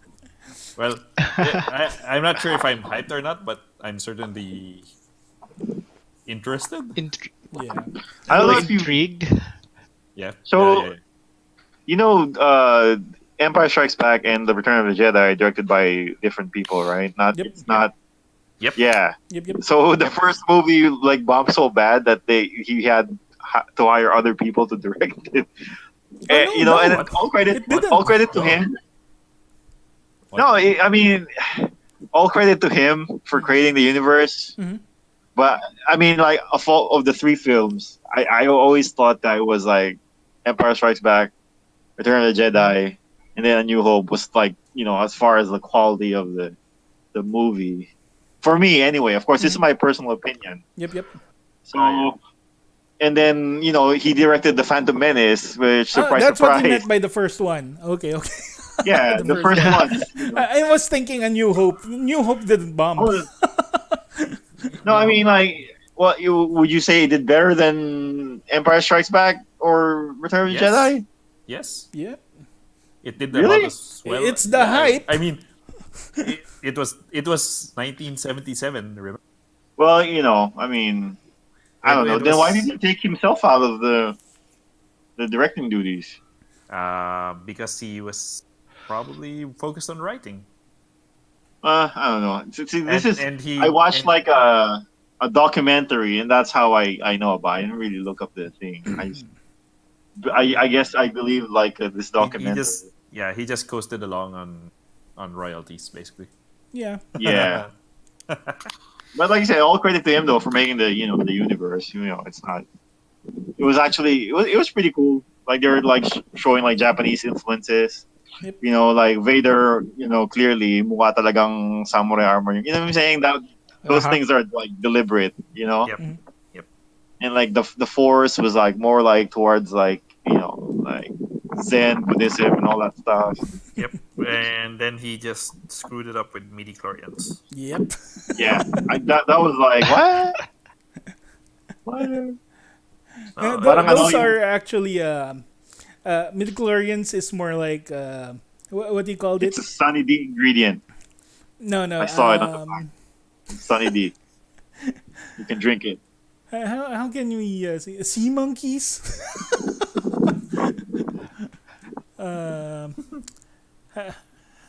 What's that term? Urban legend. They're still not sure how it works. They just made up a name for it. Because I don't think the dark side uses midichlorians. We're too cool to use midi-chlorians. They use calcium. If you have a lot of calcium, they're like, yeah, dark side. Woo! I drink milk. I'm in the dark side. Hey, I Darth love Maul, you seem much. Hey, Moira, you're spot on. I'm on the midi-chlorians. Oh my goodness. Okay, anyone have any last words on the Star Wars celebration? More Star Wars, yay! More Star Wars, Yay. yeah. More Star Wars. Yep. Disney Plus. Because I'm an idiot. I love Disney. Oh, then 90% of the population is probably idiots too. Is a lot of people like Disney. Yeah. I like Disney. Okay. I love McDonald's. I hope everything is Disney and everything is McDonald's. But everything is Taco Bell. Yeah. Definition, man. I guess we're out of that timeline now, huh? Hindi na Bring back nanalo the yung Taco dog. Bell. Okay, so Well, we still don't have the 3 seashells, so 3 seashells. That's a good sign. I'm still not sure if I'm going to use that. he doesn't Sorry, know. Demolition Man. I'm still going to go with the bidet. It's still the best Oh, way. Bidet. Bidet. Bidets for life. Okay, last topic we have is gaming. So for Yeah. gaming, What? What? Gaming? yeah, this Gaming in Gaming? general. topic is weird or obscure games you have played or have in Oh your yeah. arsenal. Oh yeah. Okay, so Oh who wants to boy. start with this one? I want to go first. Sure. Are H games included? Yeah, I Uh, guess so. Are they obscure? I There's don't know. If they're weird enough, why If they're not? weird enough, yeah. Because I'm gonna basically strike off all my treasure games because there's too many to list down Yeah, that they're are weird. mainstream in a way. Wait, did you It, say like games by treasure or like your yeah, treasured games? yeah, games by treasure because outside of Gunstar Heroes, everything really weird. Okay, Like let's hear what you have to it's say. like okay, I'll start off with the Slap Happy Rhythm Buster, which is like one of the best mashups ever because it's like a 2D fighting game. If you haven't played Slap Happy Rhythm Busters, it's basically a 2D fighting game mashed up with a rhythm action game. Yep.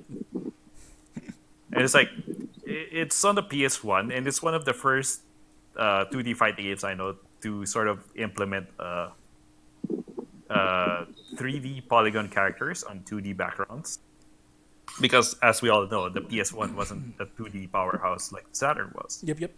So they used 3D polygons and very low polygons, but otherwise they were really nice looking stylistic characters. Mhm. And since it's a cross together with a rhythm game, so all the characters were like music, um, sort of music Influenced.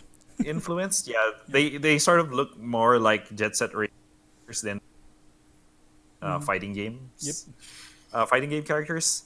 And then you do the usual fighting game thing, beat up people, like win 2 of 3 rounds. But every time you build up your super meter there and you pull off your super, it's like your character goes into like their super combo, but then the music changes, and then you get these prompts on screen, and you have to time your button press with the prompts, such that you're basically playing a version of Dance Dance Revolution or Parappa the Rapper, basically. So it's like, oh yeah, and you have to do it like in time with whatever theme music the character has. Yep. Yep. So it's a really funny game. It's like, oh, it's like who would ever have thought of doing that? But nobody knows. And it's But Japan only, right? yep, it's Japan only. Yep. Okay, what I else do you mean, have? I have Pepsi Man. Pepsi Man. Oh, I have Pepsi that. Man. Dude, nice, Pepsi Man. Pepsi yeah, Man. so if you haven't played Pepsi Man, it's basically Temple Run, sponsored by Pepsi, Yeah. with the Shiny character. with the classic Japanese mascot Pepsi Man, and well, there's not really much to say about it because this was like it. It was also a PS1 game, and it's like one of those games that came out like the PS1 era was one of the more experimental times in the gaming industry. So this was like when people were like going all crazy, and it was like, well, I wouldn't say the PS1 got all of them. Like there were a lot of crazy things on the Saturn as well. So that the 32-bit like the heyday, one of the more vibrant eras of gaming in terms of the creativity and weirdness going on. But yeah, it's basically Temple Run, but you got the Pepsi Man theme song running in the background, Which is awesome. running through the neighborhood. Yeah. Stu- tu- tu- tu- tu- tu- tu- Pepsi Man. Yeah. So, okay. One other weird game that I would say I have is One Finger Death Punch. One finger. Yes, And I have that. yes, it's probably one of the best. It's basically a video game version of the old stick figure flash Mm-hmm. animations that you saw before on YouTube, where you see stick figures going through martial arts choreography. Yep. Yeah, one finger death punch. Yep. Yep, Yep. one finger punch, and it's like, and this game, you only use two buttons basically. If you're on PC, you're using the left mouse, right, right mouse button. Yep. If you're in console, you're using the X button and a B button. This was only released on Xbox Live on the Xbox Live indie game market, so it Mm. wasn't released on any other platform. Wait, I have that on Steam. I have Yeah, it on Yeah, Steam. PC and no, I mean, in the I console mean market. on console. Oh, on Console. console market. Yeah. Okay. Yeah, Sorry. yeah, on console it was Yeah. only available on Xbox Live indie game. Yeah, it's awesome. It's also kind of like a rhythm game. Yeah, You wanna look at it that way? Yeah. yeah, it kind of is. So Somewhat. I You need the yeah, so rhythm I for it. yeah, because you can't button mash. Yep. So if the whole premise of the game, for those of you who may not know about it, is that you play a stick figure, and you're basically being attacked on both sides of the screen from enemies. And when the enemies get into a certain distance from you, you can press either the X button or the left mouse button or the B button or the right mouse button to attack the enemy who's on that side of your character. So if it's on the left side, you press the left mouse button or the X button. If it's on the right side, you press the B button or the right mouse button. But the thing that makes this really great is that aside from the various animations, like uh, the developers really made sure that it feels really good to hit someone, even though they're just stick figures. It's like they make really good uses of they utilize the hit pauses really well. Hmm. The sound effects sell the action, and everything that you do is like um, basically a random action that happens. Like if you attack a person on the left side, you don't know if you're gonna do a punch or a kick. That's up to your character. So it's like it never gets boring to watch. Even if you're just watching Right. someone play it, it's like, Yep. whoa, that was cool. And then like if you're near a house, Mhm. for example, like you can hit someone into the house, and then the wall will like fall down, or you can hit someone into pots, and then the pots will shatter.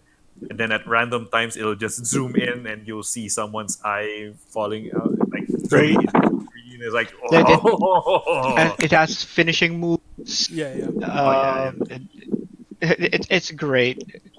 yeah. It's like wow, it's like one of the best. And One Finger Death Punch 2 is already out, I Yep. think. Yep. Saw that. So yeah, I'm gonna find out how to download. I'm gonna download it later. So, but yeah, One Finger Death Punch, one Yeah. of the best games using only two buttons. And it's followed by And Kung And one Fury.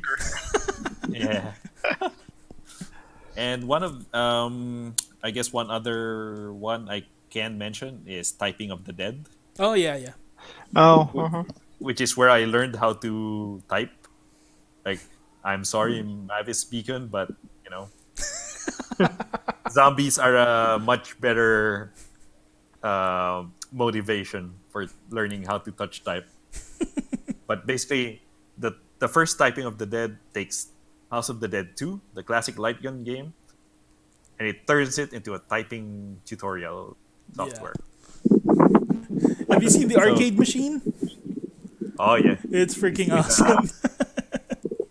and it's like, and they replaced all the cutscenes in game with, all, so that all the characters are wearing like backpacks with Dreamcasts and holding keyboards in front of them instead of their pistols. And Yeah. it's super crazy, it's super weird, but it's also if Very you want to educational. learn how to if you want to learn how to to how to touch type, there's no better there's no better software I can recommend. And I guess the last one I want to mention is probably one of my favorite games of all time. Yep. It's Nights into Dreams, Ah. and it's a weird game because it's very hard to describe like what its appeal is. This was one of the games that Sega made for the Saturn, and it was supposed to be a direct competitor to Mario 64 and Crash Bandicoot. And obviously, it didn't really find its audience because like Mario 64 is like the granddaddy of all 3D platforming games. Yep. Like it set the template for all 3D platformers henceforth, and Crash Bandicoot was like Crash Bandicoot, and and Nights was kind of like a weird little mishmash.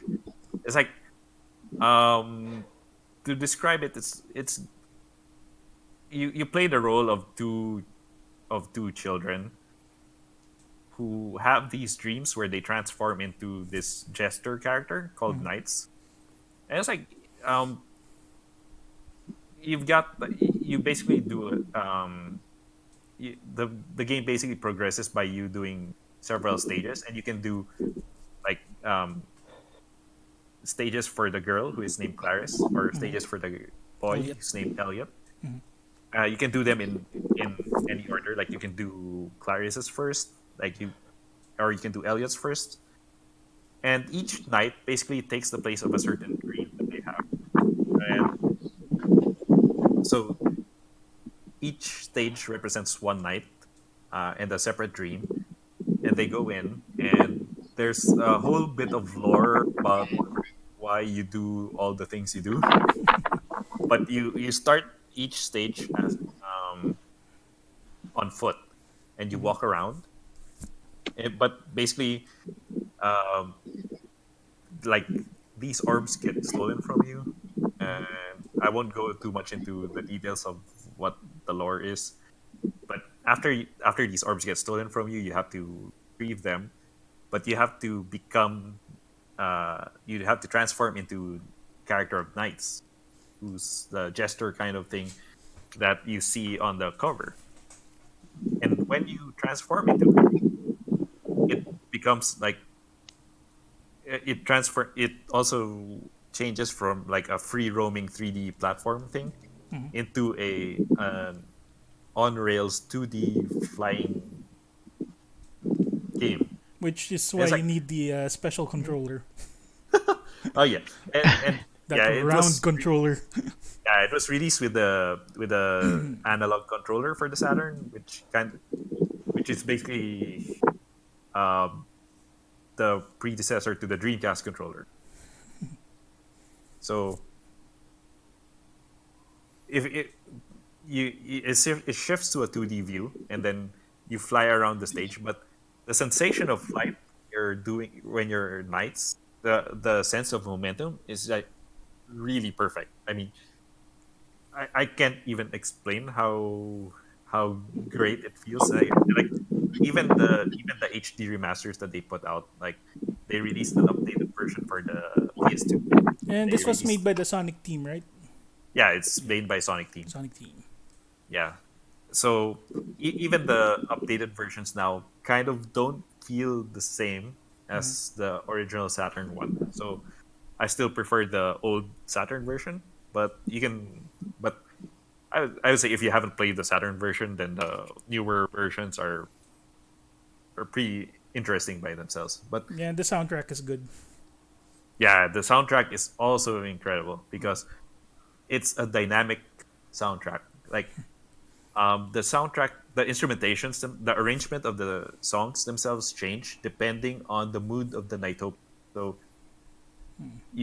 there are these little creatures in each stage called Nighthopians, which are like little angel thingies, Yeah. and you can antagonize them by attacking them or basically merging them with the enemies. Um, and if you antagonize them enough, the music changes as well. so that the next time you load up the stage, um, you basically get a different version of the theme for that stage, and it's really interesting. Okay. And it's a game that's designed for replayability because it's the setup there is that you're basically playing going through the dreams of each of the two characters. So it doesn't matter if you do each dream like repeatedly. And the idea there is that you repeat each stage until you get an A rank, and then when you get an A rank and you finish all one character, then you unlock the true ending, and then you do the same for the other character, get the truer ending, Truer. which is which is an expanded version of the. And it's also an interesting experiment in storytelling, I would say, from a video game perspective, because although the Sonic team like put in like CG cutscenes, there's practically no dialogue the entire game, and it's like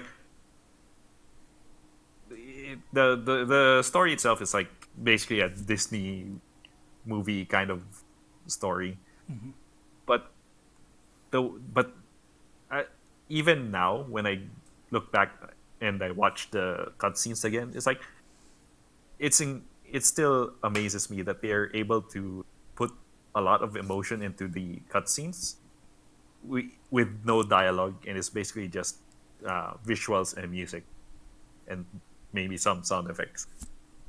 So it's an interesting game, but it's also a very weird one. It's like it's definitely one of my favorite games of all time.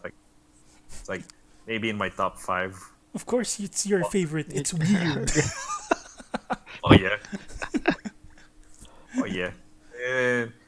But it's the one thing but I have trouble like trying to describe it to Yeah, anyone. it's It's hard like to describe. like even now I don't even know if I just like If you did justice to it. like but yeah, and I think the sequel on Wii, We. Yep. Knight's Journey of Dreams, is not as good. I haven't actually played it, but they say that they made the flying free roaming, which is kind of weird, Wonky. and they added dialogue to the cutscenes, which is even weirder. So, but yeah, that that original Knights, the original Knights on the Saturn still holds a place in my heart. So, Okay. but it's still super weird. I don't. Yeah, and I guess that's it for now. Okay. Who wants to go next? Well, I'll go next. Sure. So I have a few. I guess I'll start with the infectious madness of Dr. Decker. Oh, okay, okay. I don't know. It's basically well, it's basically an FMV game. Mm-hmm. So full, I think what full motion video. You Yep. know, Yep. like the old school Seventh Guest or Night Night Trap. Trap. Phantasmagoria, right? So, or yung mga cutscenes ng Red Alert or Command and Yep. Conquer. Ganon. Basically, the premise of the story is you're a psychiatrist. You're a psychiatrist who replaced the who replaced a murdered.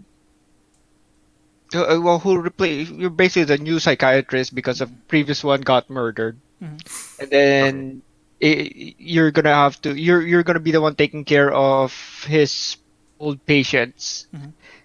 and also try to figure out which one of them killed the previous doctor. Oh. Okay, okay. Oh.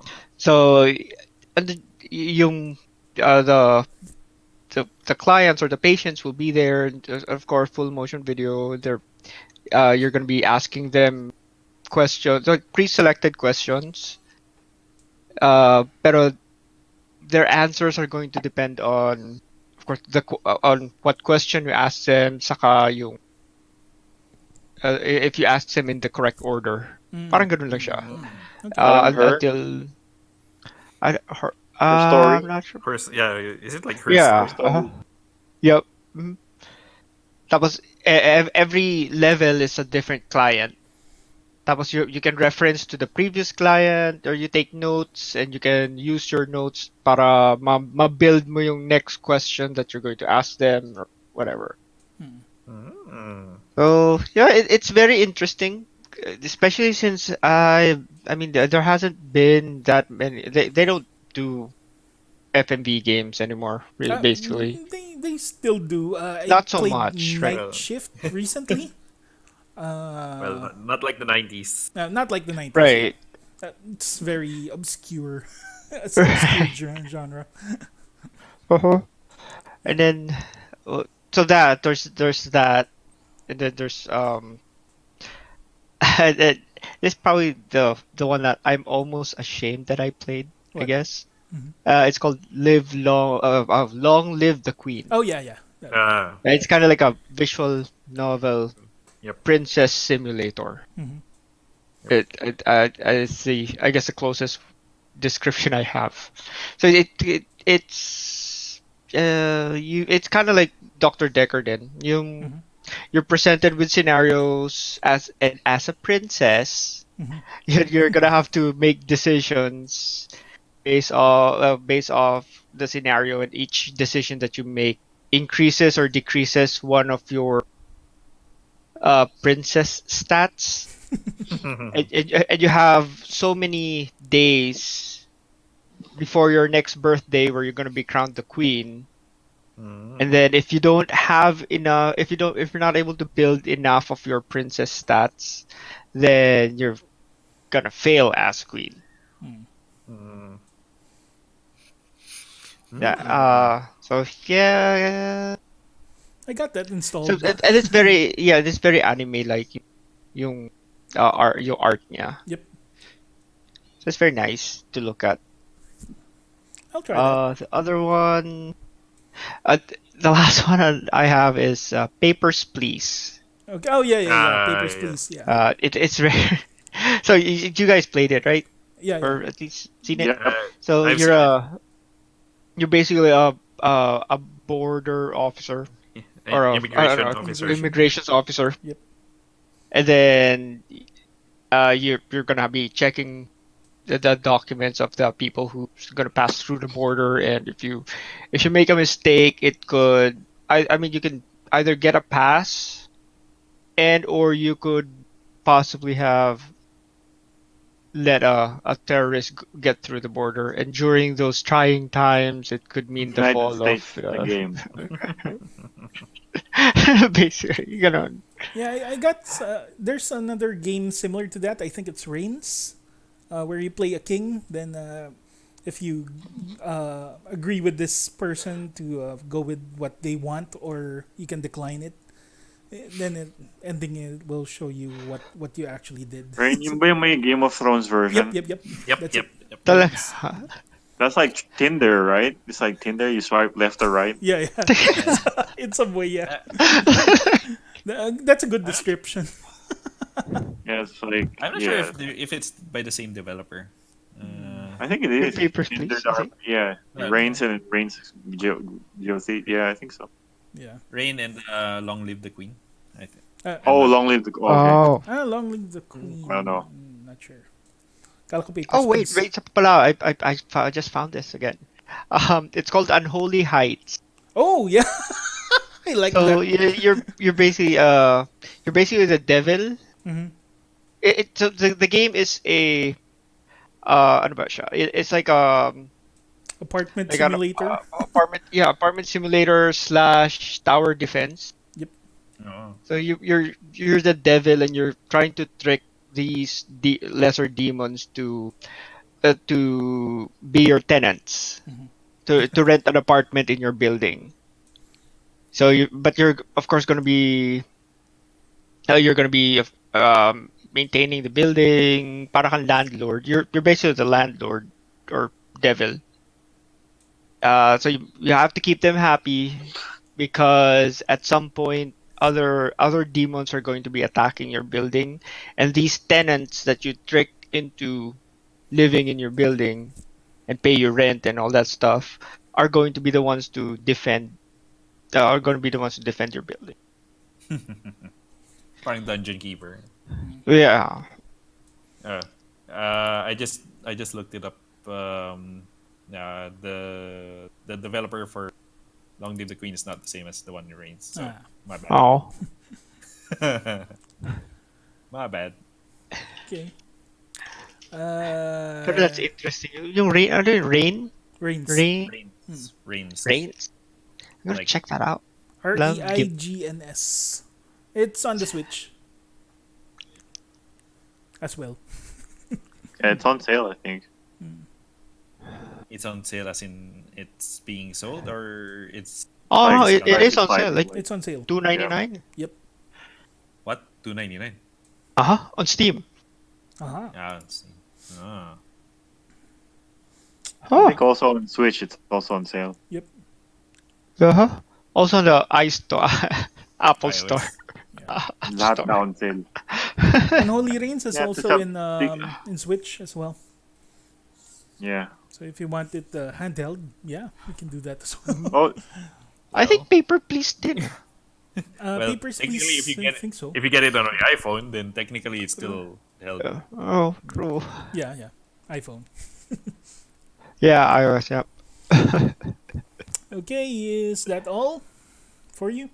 Yeah. That's all I got for now. Unless I Uh, dig deeper. I'm starting to get the feeling I've got the weirdest ones. Okay, next is Cal. yeah, my stuff's not weird at all. Mhm. I have number one for me is Dark Sector. Mhm. Apart from Ah. all the stuff you guys listed, it's Sector. so guys, you guys know I'm like a Warframe fanatic. So Yep. before they made Warframe, they made Digital Extremes. Yeah. Okay. Yeah, so yeah, made by Digital Extremes, and it was basically their tech demo Mhm. that they were like basically trying to sell to companies. And then yeah, if you played it, it's kind of like Resident Evil 4, but with like sci-fi features. It's pretty cool. I thought it was pretty cool. The graphics I thought were pretty good. Mhm. And you also have this mechanic, which you have this like organic glaive that you throw. Mhm. And then I don't know if you played like Sniper Elite. Okay. Parang ganun siya. So you throw the glaive and then the camera It zooms back. follows. Yeah. Yeah, it follows it. And parang, depending on where you hit, I think, you get a nice kill camera. Not too, not too complicated. My second game would be 50 Cent Bulletproof. Okay. It's actually a really good game. And the funny thing is, it's like I actually finished this game, and I thought the shooting mechanics were pretty good. Of course, obviously they ripped off Gears of War, pero the story was hilarious. I mean, it was like 50 Cent going to Saudi Arabia to negotiate peace with the Arabs or some crazy shit like that. All the while collecting like jewel encrusted skulls, and it was pretty good. The shooting was pretty good. The enemies were kind of like kind of a little bit racist because they were like your stereotypical bad guys. Wait, is this like yung yung game na yun? Def Jam? No. Yeah, Def yeah, Jam is Def more Jam of a and fighting game, I Well, think. Def Jam is a sort of fighting wrestling game. Yeah. 50 Cent Bulletproof is more of a shooter. Action. Yeah. Okay. Yeah, no, that's good too. Like like it's funny because like those rappers don't actually fight. Like if you've seen Straight Outta Compton, like Ice Cube was like he was pretty well off. He's not from the hood. And his name was like Yung pangalan niya, parang leprechaun yung pangalan eh. What's his name? What's the guy's name? What is Ice Cube's name? Ice Cube. What's his name? Oh, you mean like his real name? His actual name? O'Shea. There you go. See, O'Shea. O'Shea. Really? Okay. I mean, Wait, really? you know. Is O'Shea. Irish? Leprechaun. Huh? Yeah, you know. He's Irish. Yeah. I don't know. O'Shea Jackson. Mm. Yeah, that's his name. But it's a first name. Moira, you're spot on. I'm on the four-leaf clover. Yeah. Ay, brother, fuck the police. And my last game would be my stuff's not that weird. Mhm. I already told you guys this before. Wet. Oh yeah, wet. Wet. I really love that game. I don't know, for a while, still when I still back in the Philippines, I had this Elijah Dushku fetish. So I just bought it because I learned that she voiced the character, and I played it, and it's actually pretty good. I'm surprised that people were panning the shit out of it. No, it's actually good. Yeah, no, yeah, but it was like people. It was like goes to show reviews aren't everything. Yep. Like it's Because people actually are pretty good. Yeah, because most reviewers are like, if it's not a big budget Oscar bait kind of game, like Last of Us, then it's not worth the time. Yep. Yeah, exactly. So this is probably my favorite game of the three because I love Quentin Tarantino movies. Yung vibe niya parang Quentin Tarantino. Yeah, It's kind of super cheesy, super campy, but it works. The sword fighting is really fun, and you can tell they rip the fighting. It's like a westernized version of Devil May Cry. You don't have to aim that much. Like if you just press the shoot button, most of the time she'll shoot something like guaranteed if it's in the general direction, and you can also slide around on your. Oh yeah, the sliding. I thought that was pretty fun. Sliding before Vanquish made it cool. Yeah, I know, right? Exactly. But yeah, those are my three games. Eliza Dushku and Okay. And then I Yep. guess I'm. Alan Cumming was in there too. No what? Alan Cumming was in that video game. Malcolm Really? McDowell, Oh, Alan right. Cumming, Yeah. Eliza Dushku. That's crazy. Okay, I got the weirdest ones, I think. Ito na, hold on to your seats. Yeah, hold on to your seats. I'm skipping PC because I've got weirder ones on PC. Especially the ones from DL site. So let's skip that part. But I did buy Strip Fighter. Strip Fighter 5. Oh, Street Fighter. Okay, so let's start maybe with the Motion Gravure series Megumi. It's not actually a game. It's more of a what do you Fan call this? service. Fan service. It's Gravure Pictures. Took in a specific sequence, then they're morphed together. So it's the weirdest shit you've ever seen. It's like Weirder you're high on weed or something. And the music with in the that? background. Huh? What's that game with the fish with the face? I forgot the Seaman. Yeah, that's weird too. Seaman. There you Seaman. go. And it's got Leonard Weirder than Nimoy that? on it. Weirder than that. Seaman. Yeah. Well, Seaman is somewhat. basically just a Tamagotchi with Yeah. Right. With a Leonard weird Nimoy's ass face. voice. And I never played that, so I can't really put that in my arsenal. Next one, actually, Pau, I think you're familiar with this one. We played this once. It's Zekyo Senshi Sakeburain. It's a Club Nintendo exclusive in the DS. We got it through illegal means. Illegal means. Less than ethical means. I Less would than say. ethical That, means. there we Oh, go. there we go. Uh, Zeki Senshi Sakeburain is actually a Sentai game where you can play up to 5 people, but the controls is your voice. So when you're gonna punch, you have to shout "cha yeah," something like that. And the start of the game, you'll have to introduce yourself. It's all in katakana. I mean, it's in hiragana. I'm a very slow reader in hiragana, so by the time the time finished, we couldn't actually give our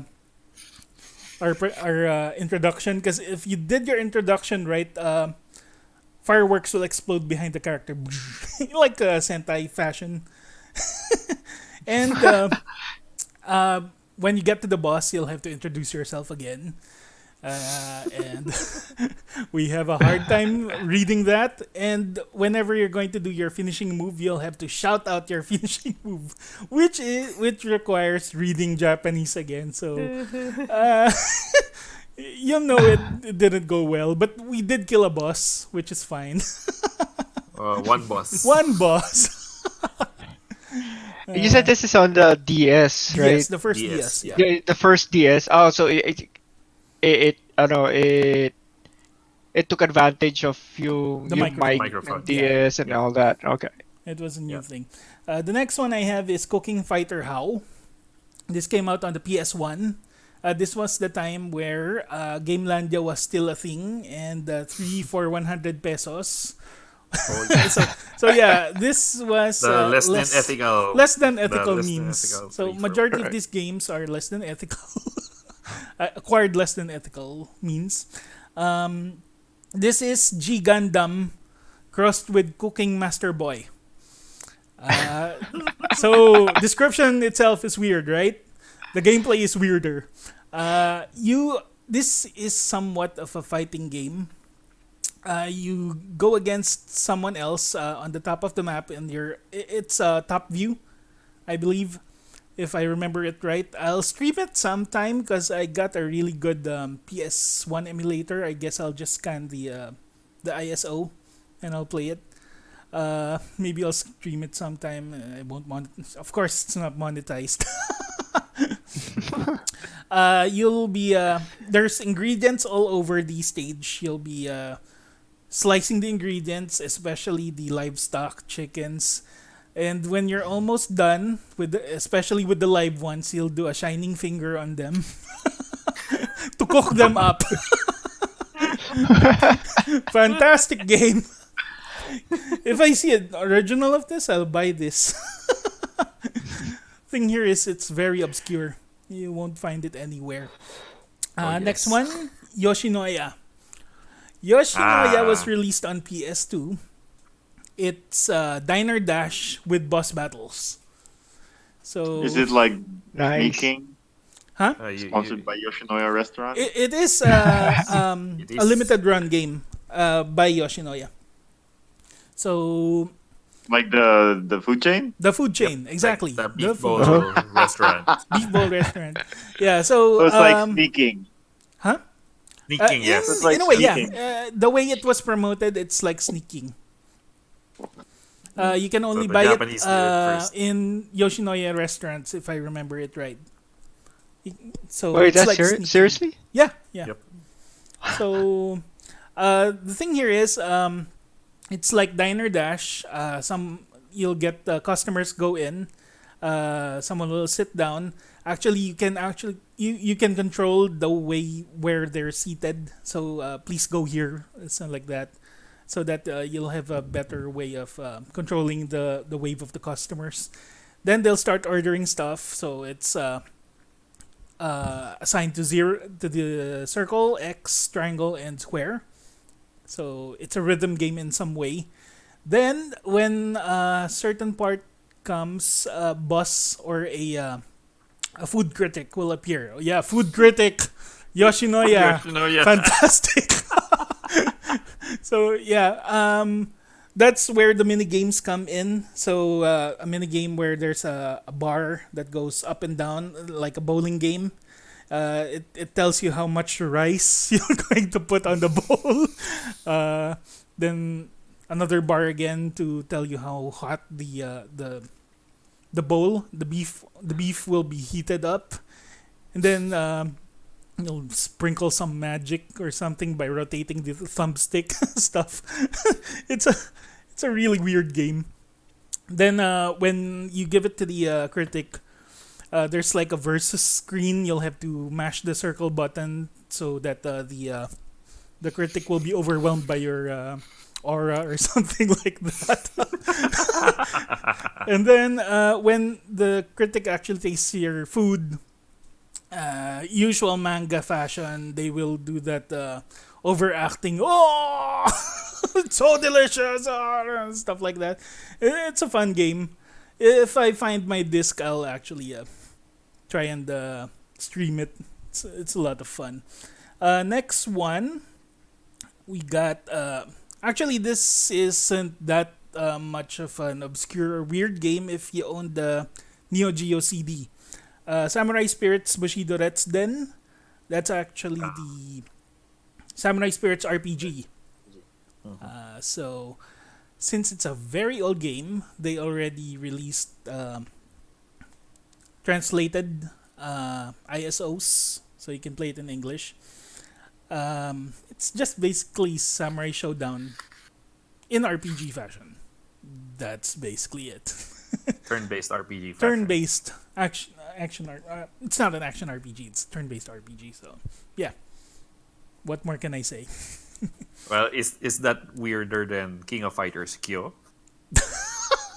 That's another weird one I played. The visual novel. Visual novel Kyo King of Fighters.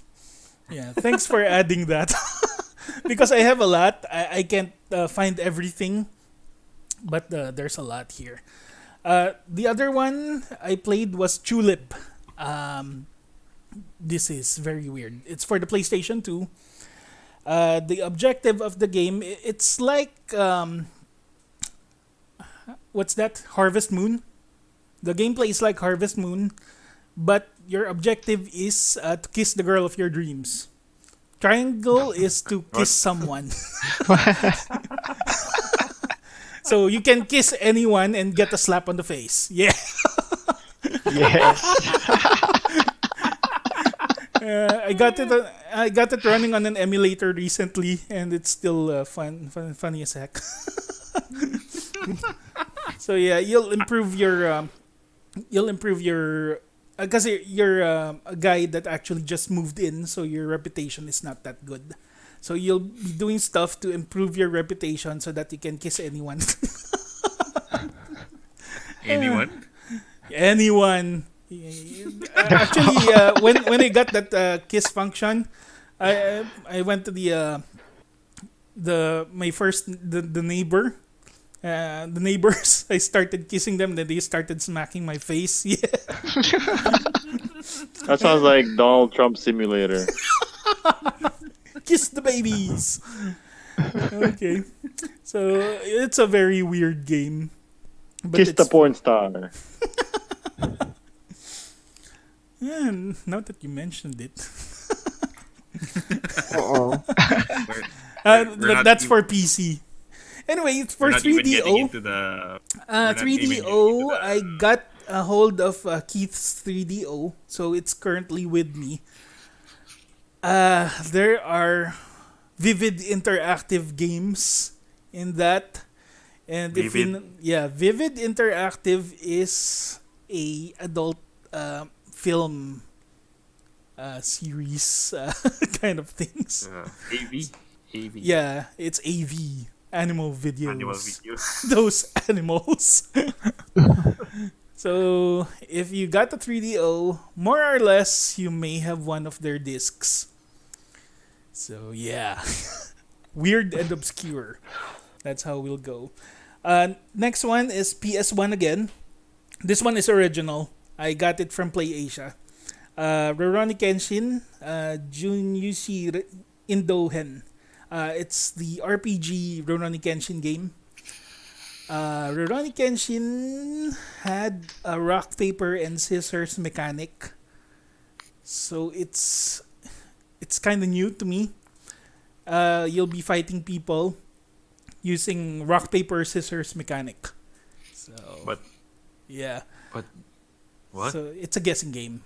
So if you're Oh. bad at rock paper and scissors, don't play this game. Uh, so I think they sort of have something similar with that for Fate Extra Oh yeah, on because Fate Extra also has that sort of rock paper scissors yeah. combat system, and but the idea there is that you have to like get intelligence Mhm. or on your opponent first before you enter the match, so that you'll have a better idea of whether they'll pick rock, paper, or scissors. Yeah. And this is also the first game where I saw Sanosuke's second move. Because the first one was Futai no Kiwami. The next one became Sanjo no Kiwami. This is the first time I saw it. So it's an awesome game. If I only know how to read Japanese, kanji to be specific, this would be awesome. But I still bought it. It's still a great part of my collection. Another one I bought. This one was in Hong Kong, so it was also original. I bought it Shamshui po. Psychic Force Puzzle Tyson. It's Oh, Bust a Move. Oh, right. Yeah, it's Bust- Bust a Move, but Puzzle as in Bubble. Puzzle Bubble, Puzzle- not the dancing game. which is Actually, also a weird one. yeah, the Bust a Move is also weird in a way. So let's talk about that later. So Psychic Force Puzzle Tyson is the Puzzle Bubble version. It's got the Psychic Force characters. It's got an awesome soundtrack, a really good soundtrack, really I mean, good even the opening. fighting game, Yeah, the fighting game of Psychic Force was pretty good. yeah, it is. Psychic Force is pretty good. And yeah, the sound, the puzzle game has the best of The- all the psychic force. yeah, it's got the best soundtrack compared to the actual game. And the disc itself includes some voices which will wake you up in the morning. I'm not sure how to use it. There's an alarm clock on it. So, good morning, Ohio, and stuff like that. So, it's an awesome disc. Great for your collection if you're looking for weird or obscure games. That was fun. Then this one, the last one I got, this one was on sale in Circuit City when they were already closing down. It's a Street Fighter Rest 2 in movie. peace. When I said Street Fighter 2 movie, it's the animated movie. It's a game based on the animated movie. It's a game based on the animated The movie. fighting game? Uh-huh. In So- a way, it's a fighting game. Oh, So it's So, so it's- that was an arcade. Yeah, I No, think no, I played no. that in oh, arcade no. before. That's no, Street no. Fighter That- the movie with Jean-Claude Van It- Damme. That's not this it. is not. Yeah, this is not related to the Van Damme movie. This is related to Aw. the animated. This the is the animated- animated movie. Oh, okay. Oh, it's inferior, is what you're saying. It's so weird. It's hard to describe. So, Street Fighter 2, the animated movie, there The were game. things called monitor cyborgs, right? If you remember the animated movies, if you've seen it. The humanoid cyborgs that observed all the other fighters Yep, at yep, their battle power. yep. It's ca- You guys So remember basically, that? counters in cyborg form. Yep. So your role is actually a monitor cyborg in this game, and your objective is to take a snapshot of someone's special moves. So the whole game you'll be watching the whole movie. Yeah, scenes from the animated movie. Scenes from the animated movie. Well, not scenes, it's the actual movie. It's the whole movie. Pati yung shower scene, you're gonna be like, yeah. Yeah, I'm no, not sure because if they Sony put censored it. Yeah, I think Sony Aw. censored it. So. Yeah, Yeah. you know, good old Sony. Good old Sony. But yeah, it's the entire movie. You'll be watching it. Then whenever someone does an attack, you'll have to press a button so that you'll take a screenshot of that attack.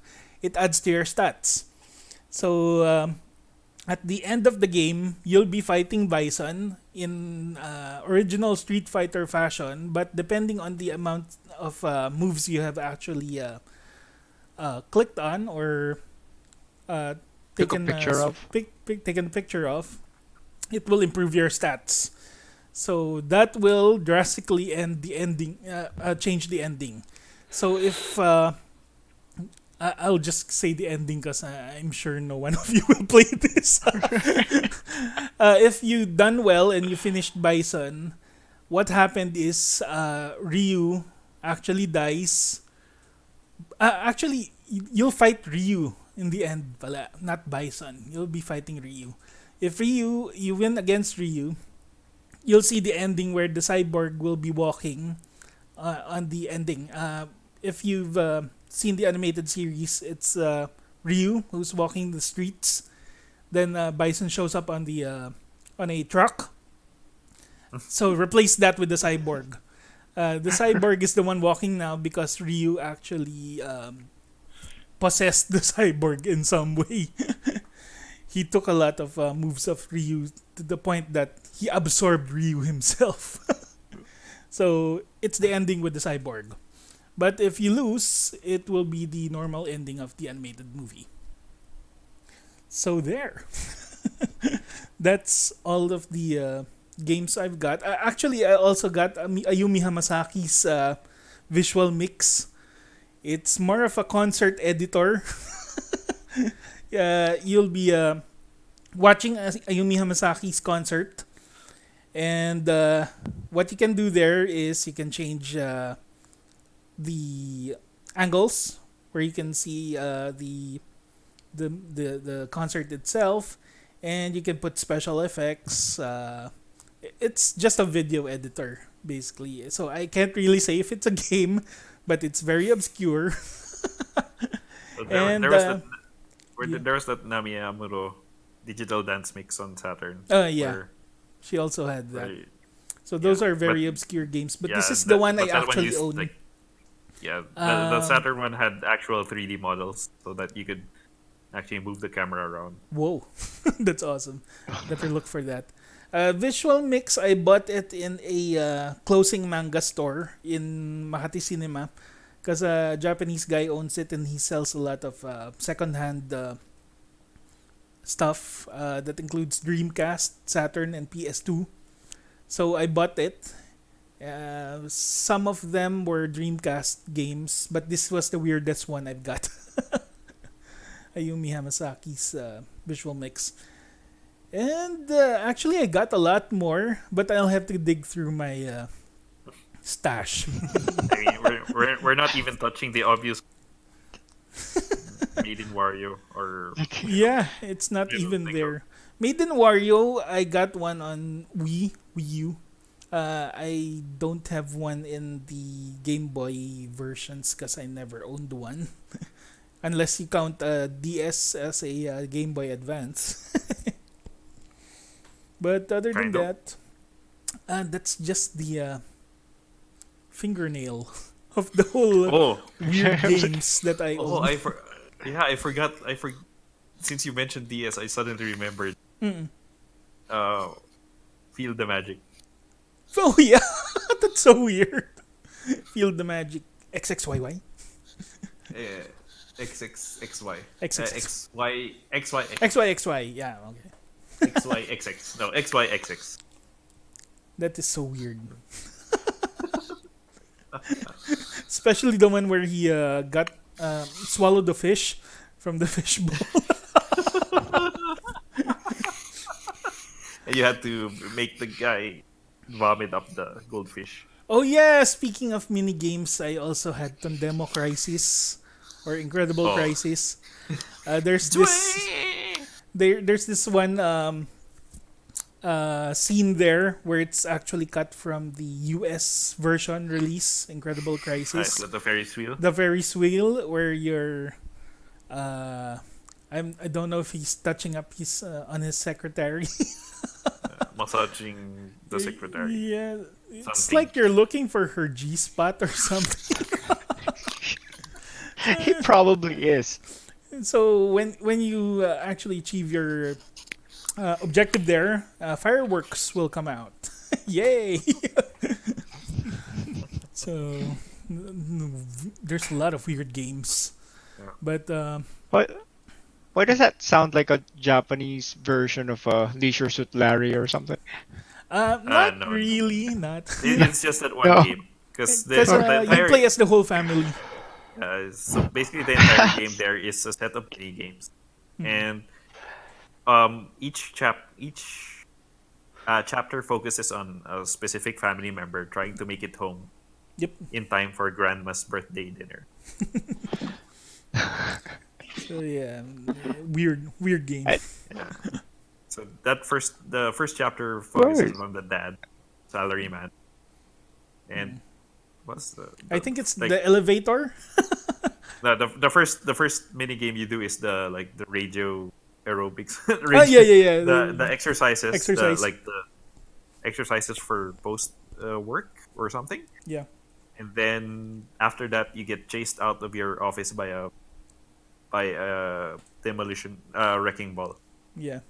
So yeah, You'll be punching the button Yes. of the elevator. it gets weird really fast. Okay. And there actually comes a part where there's meteors falling and stuff. So yeah, it was also released on the arcade in Japan. So that's fun And- stuff. You know, your regular old day work day. Regular old work day. So I guess that's it. So if you guys have any other topics you want to discuss, God Eater. God thought we Eater. were- Okay. God Eater is actually a D3 published game, so quality isn't really. Not no. Technically no. The only the God Eater first was The first- Okay, the first one. The other Rebirth. Who was the publisher in that one? Namco Bandai. Namco Bandai himself. Oh, okay. Well, technically D3 is also Namco Bandai. basically. Ah, it's the cheaper version of Namco Bandai.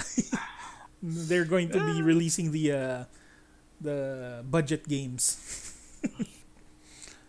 Anyway, D3 is also the maybe. guys that did they call this Well, they've got Earth Defense Force. Earth so, Defense Force, yeah, I mean, that and must count for Onechan something. Bara. They're also the ones that published that. Oh yeah. Anyway, regarding God Eater, I started it over again. I didn't like the PSP one, so I just bought God Eater 2. It came with Resurrection, so I think I'll start with Yep. that one. According to Pao, it changed a bit, so maybe I'll give it another shot. So, what do you want to discuss regarding God Eater? Oh, I thought you already started it. I already started getting my exam. Physical exam. I spent 2 hours on creating my character. Exactly. Yeah. No, because I remember that Carlson was asking about it, and he wanted I was thinking of doing of just discussing like how it differs from Monster Hunter, because Oh, it's yeah. obviously a Monster Hunter clone. So if you're trying to look into getting into God Eater, so one of the main things about God Eater is that it's probably the most successful Monster Hunter clone, I'd say, Yeah. because it's the only one that's still going on. Like it's like, There's 3 games. It's no Freedom 3 Wars. games in, right? well, That's a lot for Games. a Monster Hunter clone. I mean, well, you know. no, it depends. No, if, actually, there's a no, lot it- of Monster Hunter clons. No, Probably. No, I'm As saying far like, as successful like a Western ones. release. Yeah, to see a Western release. Uh-huh. Like you have Kiwami in Kiwami 2, and Tokiden. that's about it. Yeah, Tokiden. Tokiden. yeah, Tokiden, yeah. no, Tokiden 2. Tokiden 2 doesn't have Kiwami. Oh yeah. Tokiden just Kiwami Tokiden and then Kiwami. Tokiden 2. Yeah. Yeah, which Hindi siya umabot ng 3. Oh. That's what I'm saying. It's like I Well- mean for a Western release to get to 3, I think it's pretty. well, Big deal. technically, if you depending on how you're counting them, like it's more than 3. because God you're Eater, you mean? no, because if you're gonna start, yeah, if you're gonna count it, like God Eater, the first one we that was released in the US was God Eater Burst, which is like a G version of God Eater. God's But eater. yeah, because obviously they don't want to offend people, so they changed it to God's Eater for the US. But basically, the one we Of got, course. yeah. But it's like how we got Monster Hunter 4 Ultimate, but we never got the original Monster Hunter 4 in English. Yep. So we got God Eater Burst, but we never got God Eater the first one in English. So after that was God Eater 2, but we also never got that in English because we went straight to God Eater 2 Rage Burst, Yeah. which is again like the The G G version version. of God Eater 2. And then they made God Eater Resurrection, which is a remake of the first God Eater, but with the mechanics of 2 Rage Burst. And actually, 2 Rage Burst came before Resurrection. So Resurrection is actually a bit slightly more polished than 2 Rage Burst. Mm-hmm. And then we get to Leader 3. So technically, depending on how you count, it's 4 games. Yeah. Yeah, but I said Western release. Western release. Technically, it's still Western. You still got 4 Western releases because God Eater Burst was But not. yeah, no, it's funny because we're arguing the same thing. It's like we're saying, yeah, it's successful enough that it got multiple Western releases. Yeah, but Yeah, I'm just being pedantic about the number of releases. yeah. Oh, Uh, yeah, Tokiden, the first one was released as well in English. Then Tokiden 2, then we got Tokiden. Kiwami. No, Tokiden. Then we got Kiwami. Then we got Tokiden 2, Yep. and we also got What's that other Monster Hunter clone? The one recently? Dauntless. US? Dauntless, yeah. Dauntless. Yeah. Dauntless is the one that I haven't tried yet, but basically all the other Monster Hunter clones that were released between the PSP, the Vita, and the 3DS, I don't think. Well, the major ones that I haven't played are the ones are like Final Fantasy Explorers. But Yeah, I Final played, Fantasy Explorers, yeah. yeah, but I played like God Eater, Ragnarok Odyssey, Army Corps of Hell, Soul Sacrifice. What was the other Oh one? yeah, Soul Tokiden. Sacrifice. I forgot about that one. That's Vita, right? yeah, that was a good one. That was a good one. Okay. I didn't like it, but I okay. liked it. But No, sir, I didn't like it. Then you're gonna be like, yeah, I like Army Corps of Hell. No, Army Corps of Hell was like, It was shit. It was shit game. I wouldn't say it was. I wouldn't say it was shit. It was not Mm. good. It's no initial D Mountain Vengeance. Oh my god. But It's yeah, pretty bad. so basically of all the Monster Hunter clones, I think God Eater was the one that probably did a lot of things right enough. Well, enough to guarantee that it would have its audience. And like people often refer to it as Monster Hunter the anime, but I wouldn't say that's.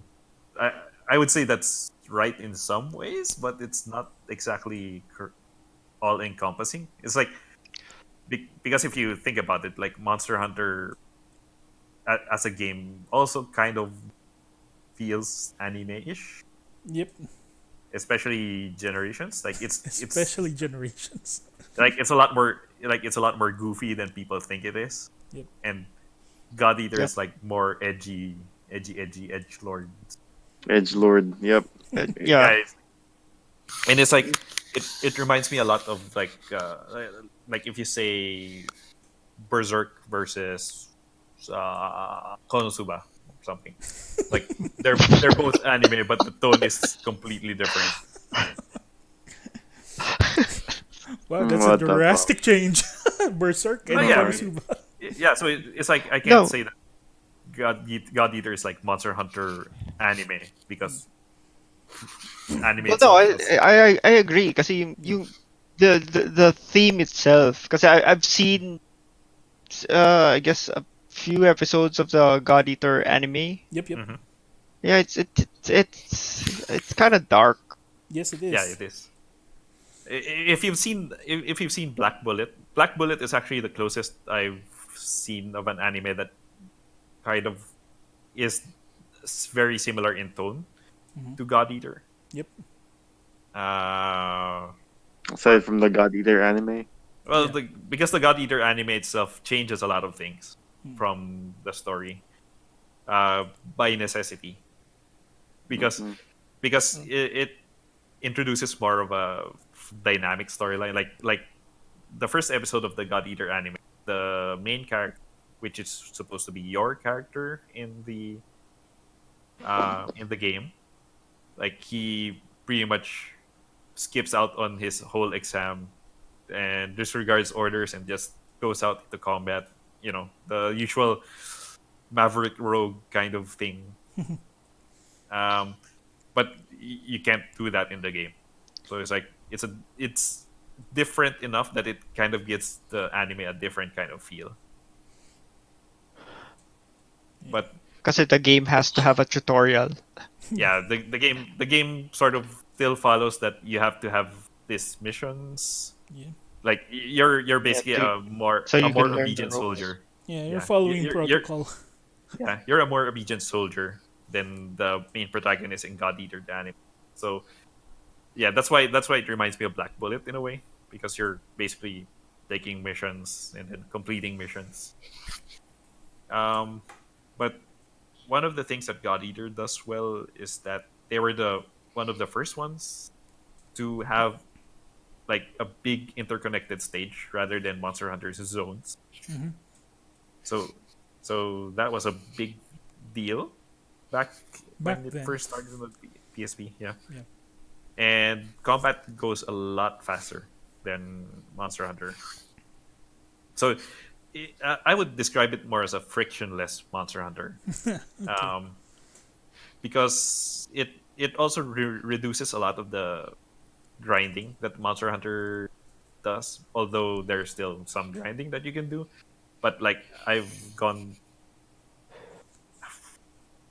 pretty much gone through like 30 missions in the campaign, and I haven't had to repeat missions like more than like I've only had to repeat like two missions Mm. just to gain like some materials. But you won't really need to like there's always a way to get materials that you need without having to like go and fight the boss again. Ah, yeah. So that's one of the things that I think God Eater has going for it. That's different than Monster Hunter because obviously I won't say that it's better or worse, Mm. but it's just different. But the thing that I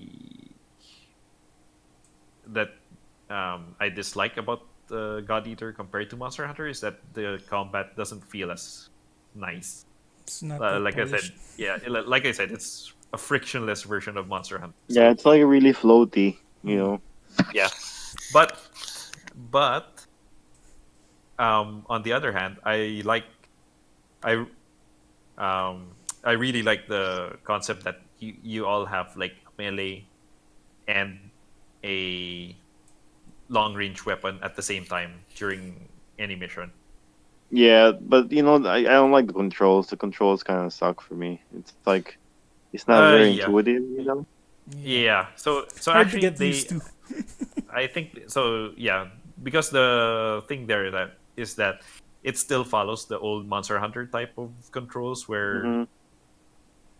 so you're doing your melees and then your buttons control your attacks, and so you've got two kinds of attack for your melee, which is kind of Monster Hunter-y. Hmm. And then if you switch to your long range gun, it still follows the Monster Hunter uh, control scheme. So Yeah. it controls how the bow used to control. So you really have to like point in the direction, and then you still use the same buttons for attacking, like square. Um, and then you have to like go into first person mode by holding L to To aim. go in. Yeah, to aim.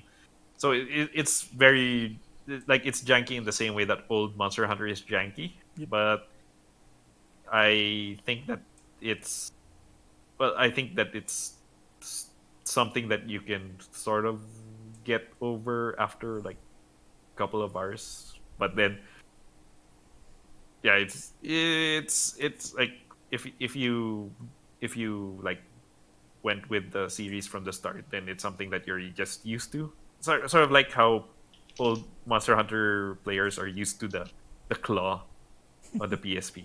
So it's like it's something you get used to because you like playing the game so much. But the developers of God Eater also made Freedom Wars on the Vita, Yeah. and Freedom Wars fixed that because you can have separate control schemes for melee and for shooting. Like even because in Freedom Wars you can have like all melee weapons, or you can have all shooting weapons, or you can have a loadout that's both melee and long range. And you can set your controls such that when you move into long range mode, your controls can change into a sort more of a third person shooter feel. And then you can um, when you switch back to your melee, it goes back to your standard action game feel, where your attacks are on the buttons instead of the triggers. But what I like to do in Freedom Wars is to basically keep the triggers as your attack. So it's like if you're in long range mode, you're playing it as a shooter, pressing R to fire a weapon, and then if you go into your melee, R still does your attacks, or it's kind of like Dark Souls in a way. But so I'm hoping that God Eater like does something similar. I'm not sure because I haven't played it yet. I'm still waiting for the Switch version. Yeah, Switch version. Definitely. Yeah. So, but um, one of the things also that sets God Eater apart is that it's also more invested in the storyline than a regular Monster Hunter. Yeah, Monster Hunter doesn't really have a story per se. The first Yeah. ones, to be exact. Yeah. So even compared to something like Monster Hunter 4 is a bit more story heavy than the Yep. regular Monster Hunters. Well, than every other Monster Hunter. But God Eater is very um, it's very story heavy for a Monster Hunter clone. I think the one that's story heavy in Monster Hunter's World, in some way. uh, Not really. kind of not really. Even compared to World, God Eater still has a lot more emphasis on story. Yeah, they just put an annoying assistant in World. Aww. She's no But- Yeah, guild but God norm. Eater does have. Yeah, God Eater has a lot more waifu. Yeah, definitely I'm- more. Yeah, and God Eater is also appealing for fashion hunters because whatever you wear has no bearing on your stats. Yeah. I actually don't like that. No, because it's different from your stats. No, Your I stats- get it, but I don't like that that your whatever you wear doesn't affect like how you look outside. Because I think No, most it stats does are based affect- on your weapons, right? It affects how you look. Like you can customize your look. It's just that your look doesn't affect your stats. Your stats. Yeah. Your look doesn't affect your stats. You Or, can I guess your gear. you can change clothes, right? Your clothes are Uh-huh. different from your gear. Your gear affects your stats, but your clothes Oh are yeah, different. yeah. Right, No, okay. that's what I'm saying. I don't actually like that. I like the whole you can see what you're wearing. Kumbaga, it's like layered armor, right? But That's what you're saying. you can change your clothes. It's just that your clothes don't affect your. So you're saying that like it that when you change your clothes, your stats change. Yeah, you kind of Yung like parang it's like armor and you're wearing a stuff. clown outfit. Yeah, when you're wearing a clown outfit, and it looks funny. And Yeah, I mean that's the. I mean, how many people do the transmog just so they can keep the specific armor that they Right. like the look of, and then oh yeah, have, no, for sure, for sure. But that's like part of the whole like end game of Monster Hunter world is like making your current armor look good. Even though it's like you look like a clown. yeah. You know, So with the so layered armor. so yeah. So Pero like I it's said, not the premise of God Eater kasi God Eater is their actual weapons, right? Yep. That's yep. what Yeah, all It's where they it's that. their get stats weapons. from. Yeah. Well, I get it, but it would be nice, if you get like okay, like a shoulder pad or like a bell. You know what I'm saying? But Yeah, you can put well, that on. It just doesn't affect Well, your. yeah, that's the thing. I want like like plus 50 shoulder pads of doom or well, something. like I said, it's a Right. frictionless Monster Hunter. Yeah. So the goal of God Eater is to get like the basics of Monster Hunter, what the basic appeal of it is, and then reduce as much friction as possible. So I'm it's like, probably gonna get uh God Eater 3 on PC and see how it is. I don't know if I can wait till the Switch. You know, uh, you, maybe just you, double you, dip. you'll just probably forget about it next week, and then because you're still there over there in Hawaii, then you'll forget Look, about it. Then before you know it, it'll be July, and then oh, it's out on the Switch. July bad, July. Yeah, July. I'll just wait I for guess it that's na not lang. too bad. Hmm. Yeah, I guess that's not too bad. I don't know if wait for like a Although July year is or something. also the month that will drain your wallets because that's Do also you, do you Nintendo. do you have to have Nintendo Online to play online? Hmm? I'm guessing I think so. yes.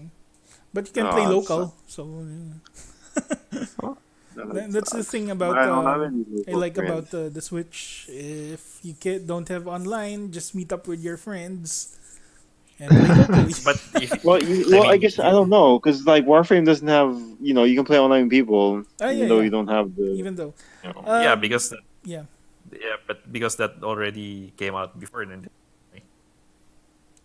And I guess the because the servers are hosted by Digital Extremes. yeah. All the But free if to your plays servers, are actually not affected by the Nintendo Online service because they have their own servers.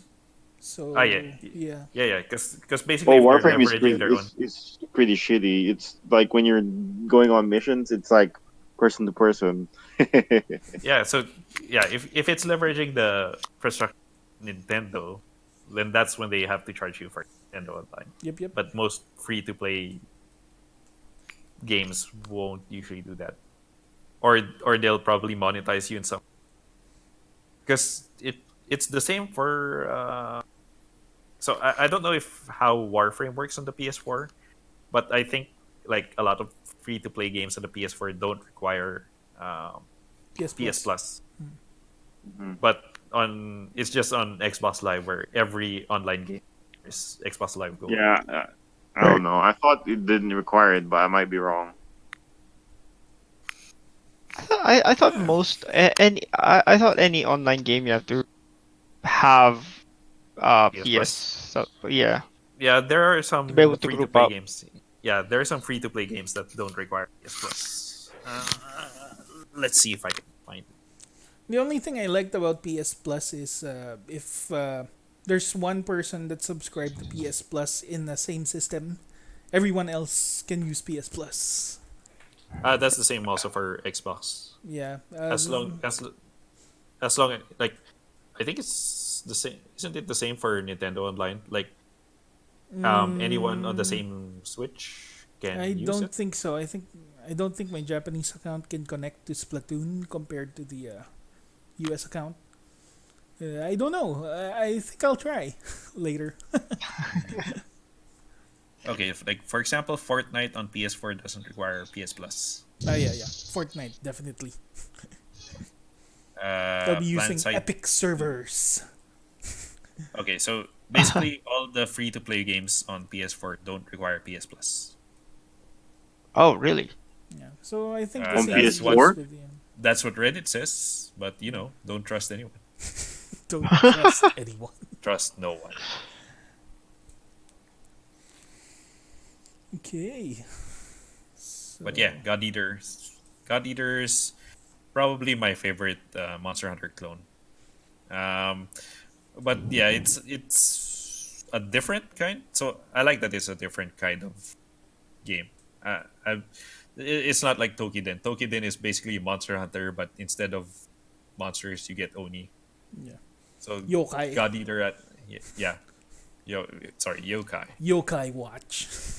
Yeah, but God Eater's like different enough that I can see like uh, it's got its own flavor, and I'm actually happy that a lot of the like some of the things that God Eater does are incorporated into Monster Hunter, like like the like the open Open map. world kind of, yeah, like the open map and the addition of cutscenes and stuff. So yeah, God Eater is pretty good, Yeah. but yeah, you gotta know what you're getting into. Like don't judge God Eater by Monster Hunter standards. Yep. Judge Yeah, God that's Eater a- by God Eater standards. That's how you judge all games. Don't compare it with another. Oh yeah, Anyway, you Well, said June? gamers online will, of course, compare. Compare. It's like the DCEU will always be compared to the Marvel Cinematic Universe. Right. Uh, anyway, regarding the DC universe, they've got some shows now that are looking more interesting than Titans. So I might get into it. Might subscribe. And Sorry, which one? What? The DC, Titans? yeah, diba DC they did Universe. the Titans for the DC Universe streaming service thing. Oh, okay. Yeah, I think they got Doom Patrol now and some other shows, which Yep. are more interesting looking than Titans. So, yeah, and all the comics I think are in Titans that. are doing pretty well, aren't they? Mm. From what I can. Yeah, a lot of fans are not into it. It's too Yeah, I don't Too care blood. about the fan. yeah. And I saw a few episodes in Netflix here in the Philippines. I think Titans is being broadcasted there, specifically here. I'm not sure if it's also in the US. It's not bad, but it's not good. Well, at least DC what I want to see in the DC universe the uh, is the re-release of Lois and Clark. Yeah, yeah. That's the one Ah, I want. And right. they to have the watch. original Flash TV series, Oh, yes. Batman the animated Oh, series. talaga? Yeah. They also have Batman the animated series, which is a big deal. Actually, all the animated Eh, DC DC. shows are being shown there as well. So, goodbye Blu-ray. Yeah, right. You're dead. Which You're is dead. why Xbox released the sad version. Right. It's so sad. I still thought that it was a late April Fool's joke or something. Especially with how they made the yung commercial for Yeah, it. yeah. The You just you removed the heart. development stage, yeah. yeah. It was staring us in the face. Right. What did you do? You just covered the disk slot. With tape. Yes. We covered the disk slot. What? What is this? So, but I actually think that I actually think that it was a good idea, but the problem is like the value had to be like lower. Like if they released it at 199, Yeah, 199 that is would be reasonable. Right. the problem is right. Um, the problem is that they because removing the disk drive doesn't really reduce the cost of the system a lot. It's like I don't how much like Yeah, Microsoft is probably getting they like also improved the hard 12 drive, No. so $12. it's more expensive in a Yeah, way. yeah. So the problem there For, is that the MSRP so if for the we're sad. comparing, yeah, if we're comparing just by the MSRP, so 249, it's not bad, but it's not great. But I mean, if you compare it to the MSRP for the standard Xbox S, like 299. So I mean, it's if you're getting another console for your kids, for example, then 249 versus 299, and the 249 one comes with Minecraft, and Forza Horizon, and Sea of Thieves, and then Like, so that sure. that sounds like a better deal. Hmm. And if you've got kids, then got that means you also don't worry about discs being broken or Lost. Yeah. lost. Yeah. Or put in a Or different case. yes, yes. So those are the things that like are probably things that like appeal to potential customers of the Yeah, and I get stand. digital basically. Digital is a little faster in some way because you don't have to look for your disk and stuff and put Yep. it in. And it And in some way you're yeah, just installing the whole disk inside your drive anyway. yeah, It's just like the exactly. DRM. Right. So Yeah, it's what's the exactly. difference? It's just a And it, collector's yeah, perspective that changes everything. yeah. Well, there is, however, that little controversy that I know that that that gamers who own like, digital games don't really own the Yeah, games. in some way we're just renting renting Technically, it. even if you well, We have the technically, license to play it. yeah. Right. Well, technically, if even if you buy it on disc, it's still technically not yours. Yeah, Like, not No. yours. like, speaking as a speaking as a developer, if you actually read the terms and agreements of any software, Yeah. like if you buy a software on disk, like you own the disk itself, but the program that's stored on the disk is not yours. You don't own any rights to it except the license to play it using the disk that you bought. So technically, you own No, yeah, the and I understand that. Like, let's say you get the sad version of the Xbox, right? yeah. And you have to have a Xbox account, Hmm. right? And if you so happen to get banned, your Hmm. Xbox account gets banned, you don't have access to those games. Yeah. Yeah. So that's Well, kind of what I meant when you say ah, you don't own the games, not ah. not like the rights to play Okay. all Yeah, that. yeah, yeah. But then, try not to get banned. Right.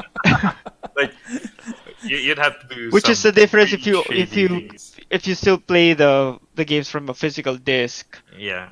If I don't have an Yeah. Xbox account, I don't care. I can still play it or whatever. Just not the Uh, online elements of it. unless you're playing like Fortnite or something. Right. I mean, Xbox how, Live. how, Don't be a how dick. you're probably gonna get banned from Xbox by playing something online anyway. So, Right. Oh, yeah. although yeah, it's like It's inevitable. try not to do something shady when you're playing. Please try not to do something shady. I have jailbreaked my Xbox. Now I'm going online. Right. Fantastic. I'm playing a game that was never released before. Jeez. These people. Right, let me just play this game through not so ethical means. Not so ethical Well, means. if you were doing something like not so ethical, like not so above ground, you probably understand the risks of doing Right. so. Yeah. That's Exactly. true. So it's like, yeah, like I can get what you're saying, but then it's probably also your fault if you get banned for doing something not exactly kosher. Well, in most cases, yes. But you know how online games are right now. If someone just gets a whole bunch of people to report you for Yeah, nothing, yeah, Yeah. yeah, like review bombing and stuff like that now. Yep, yep. yeah. That is also true. But But still, just do nothing shady. just Which is please why try. I'm thankful for Please Data understand. Blitz and iTech for selling original software because back then in the 90s, we don't have a choice. In the dark right? ages. Oh, In the that's dark very true. ages. And we only had Satellite who sold me Chrono Trigger for about 5,000 pesos. Yeah. Holy shit. Wow. But yeah, I Circuit, bought it anyway. Well, Well, circuit it's that speed was Chrono worth it. Trigger, 10,000. right? It's SNES. Yeah, Yep. SNES. Oh, Uh-huh. that's totally worth it, man. Yeah. It is, yeah. And If you you still got have the, Like the actual cartridge. you yeah, you had to still get the have it. Japanese version, right? You had the No. This one was the original, what do you call this? Super NES version. I had to buy a uh, converter as well. ah. So, yeah. ah. I own a That's Famicom. Well, worth it, So, though. yeah. Yeah, if it's for like Chrono Trigger or something. Yeah, Yeah, Chrono you can Trigger. play that game today right. and it still be Yeah. yes. I played Final Fantasy 3 first because one of my classmates made me borrow it. I did not get it. Then You didn't like it? What? at first I But didn't like it. Then I got Chrono Trigger. That's the first time I understood RPGs because of Akira Toriyama's drawings. good old Akira Toriyama. Good You should have old. played Right. Dragon Quest first. I You didn't should know have what played Dragon Dragon Quest Quest first. was. It was Dragon Dragon Warrior, Warrior. Kung Fu Uh-huh. Panda, Right. Jack Black. That or ano, Breath of Fire. Breath of Fire was actually I played it when I got my PS1 through an You saw it emulator. eventually. Yes. It was times when we didn't have a choice. But Right. now was we have hard all back the then. choice we have.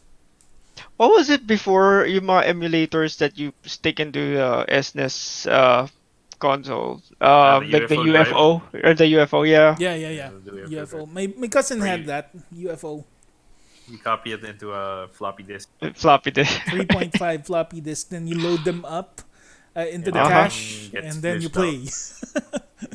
And then everything gets glitched out. Yep.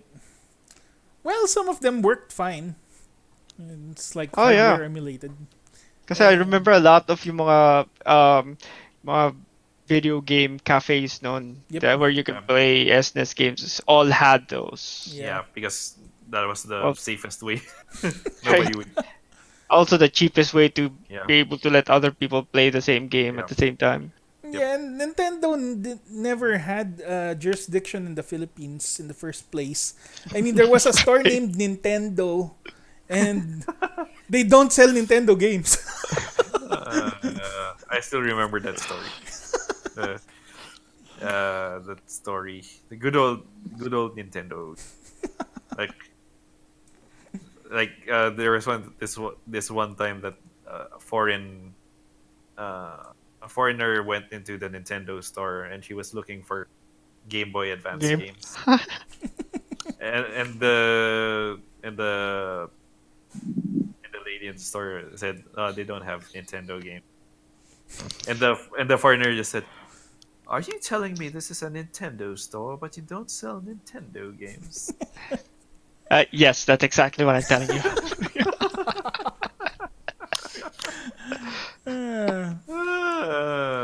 Jeez. Thank God it changed now. Times are changing. Times are changing, and so are we. I'm getting older, and my knees are hurting like hell. Okay, anything else other than that? No? Okay, I That's it. guess it's our favorite part of the show. Shout out. Oh yeah. Yeah, we go. Okay, so let me start. This stream is brought to you by Restream.io. It's streaming on several platforms at the same time. So Restream.io. Thank you. NordVPN. So we can Hulu the way that you do. NordVPN. I'm pushing my luck.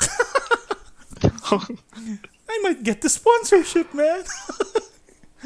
Okay, who wants to shout out? Shout out to Razer. Razer. Because my Xbox controller is still going strong after 1 year, which is like A miracle. 9 months. Yeah, 9 months more than what I expected. So kudos to you guys for getting better. Well, I guess with it's also with the fair. quality control. Yeah. Yep. Well, because my Razer phone is also lasting. It's been more than 6 months. Piwi Makasinag, we're using your products. So good job, guys, and let's lift the flag of the ASEAN, Yeah. Southeast Asia forever, man. Southeast Asia. See represent. La. Represent la. Represent la. So crispy la. Okay. How about Cal? Thank you, Hawaii, for sponsoring, my Vacation. 3-man Ashley Gosing Fiao convention. Uh, Thank you for Nintendo. Because of you, I can, play video games while I am, in the most perfect place to be not playing video games in. Like outdoors, what? I know, right? Outdoors? Hawaii, Ew, in there's the beach. bugs there. Well, no, actually, yeah, that's true. Thank you, Nintendo, for allowing us to still play video games, even if you're forced to go outdoors. I know, right? Exactly. Why don't you play Thank goodness. outside? Yeah. PSP. Yes, please, Ashley. Please, if you're listening to this podcast, please come join us. We don't have a lot of sponsors, but you are the best Kimoto in our opinion. So yeah, anytime you want to join, just send Vince a 007 a DM. Thank you. I'll never get sick of that part. Okay. Why are anything me else? groveling every week? Ashley, Oh, join our Please, podcast, please. please! Oh, Best Kirby, Kimoto. please. Okay. Anything else? I want to thank Logitech for all of my gaming peripherals, my keyboard, my mouse pad, and my speakers. Logitech. And also Gina, Mango Nectar, for giving me enough sugar to last the night. What? I probably Alam ko yung had panalo like na. 3. Oh, it's I Black think probably had Saturday like today. 3. Unfortunately, there is no sale. Oh. Oh nga pala, happy 420 everyone. Oh, 420. Oh yeah. Gets 420. what that means. Yep. Unfortunately, we don't do that. But yeah, happy No, it's just happy. 420. Oh, those who do are just happy today. It's 420. No, those who do are always happy. That's true. Happy and, And hungry. Oh my goodness. Okay, I guess that's our show for today. Thank you. And see you next month Next or time. week. Whatever. Next time. It Whenever. happens when it happens. Same bad time, same bad channel. Goodbye. Goodbye. Bye everyone. Bye. Thank you. Good morning. Good night. Good morning, good Bye night. everyone. Isa lang talaga yung nakikinig eh. Everyone. Kaya nga, every one of that. Everyone. Every one of our fan. Right. Our fan. All one of you. Because we are the best. in town because we're the only one in town. One in town. That's why that one is our best fan. Because They're You're only you're our our best fan. because you're only our fan. Okay, totoo na. Goodbye. Bye.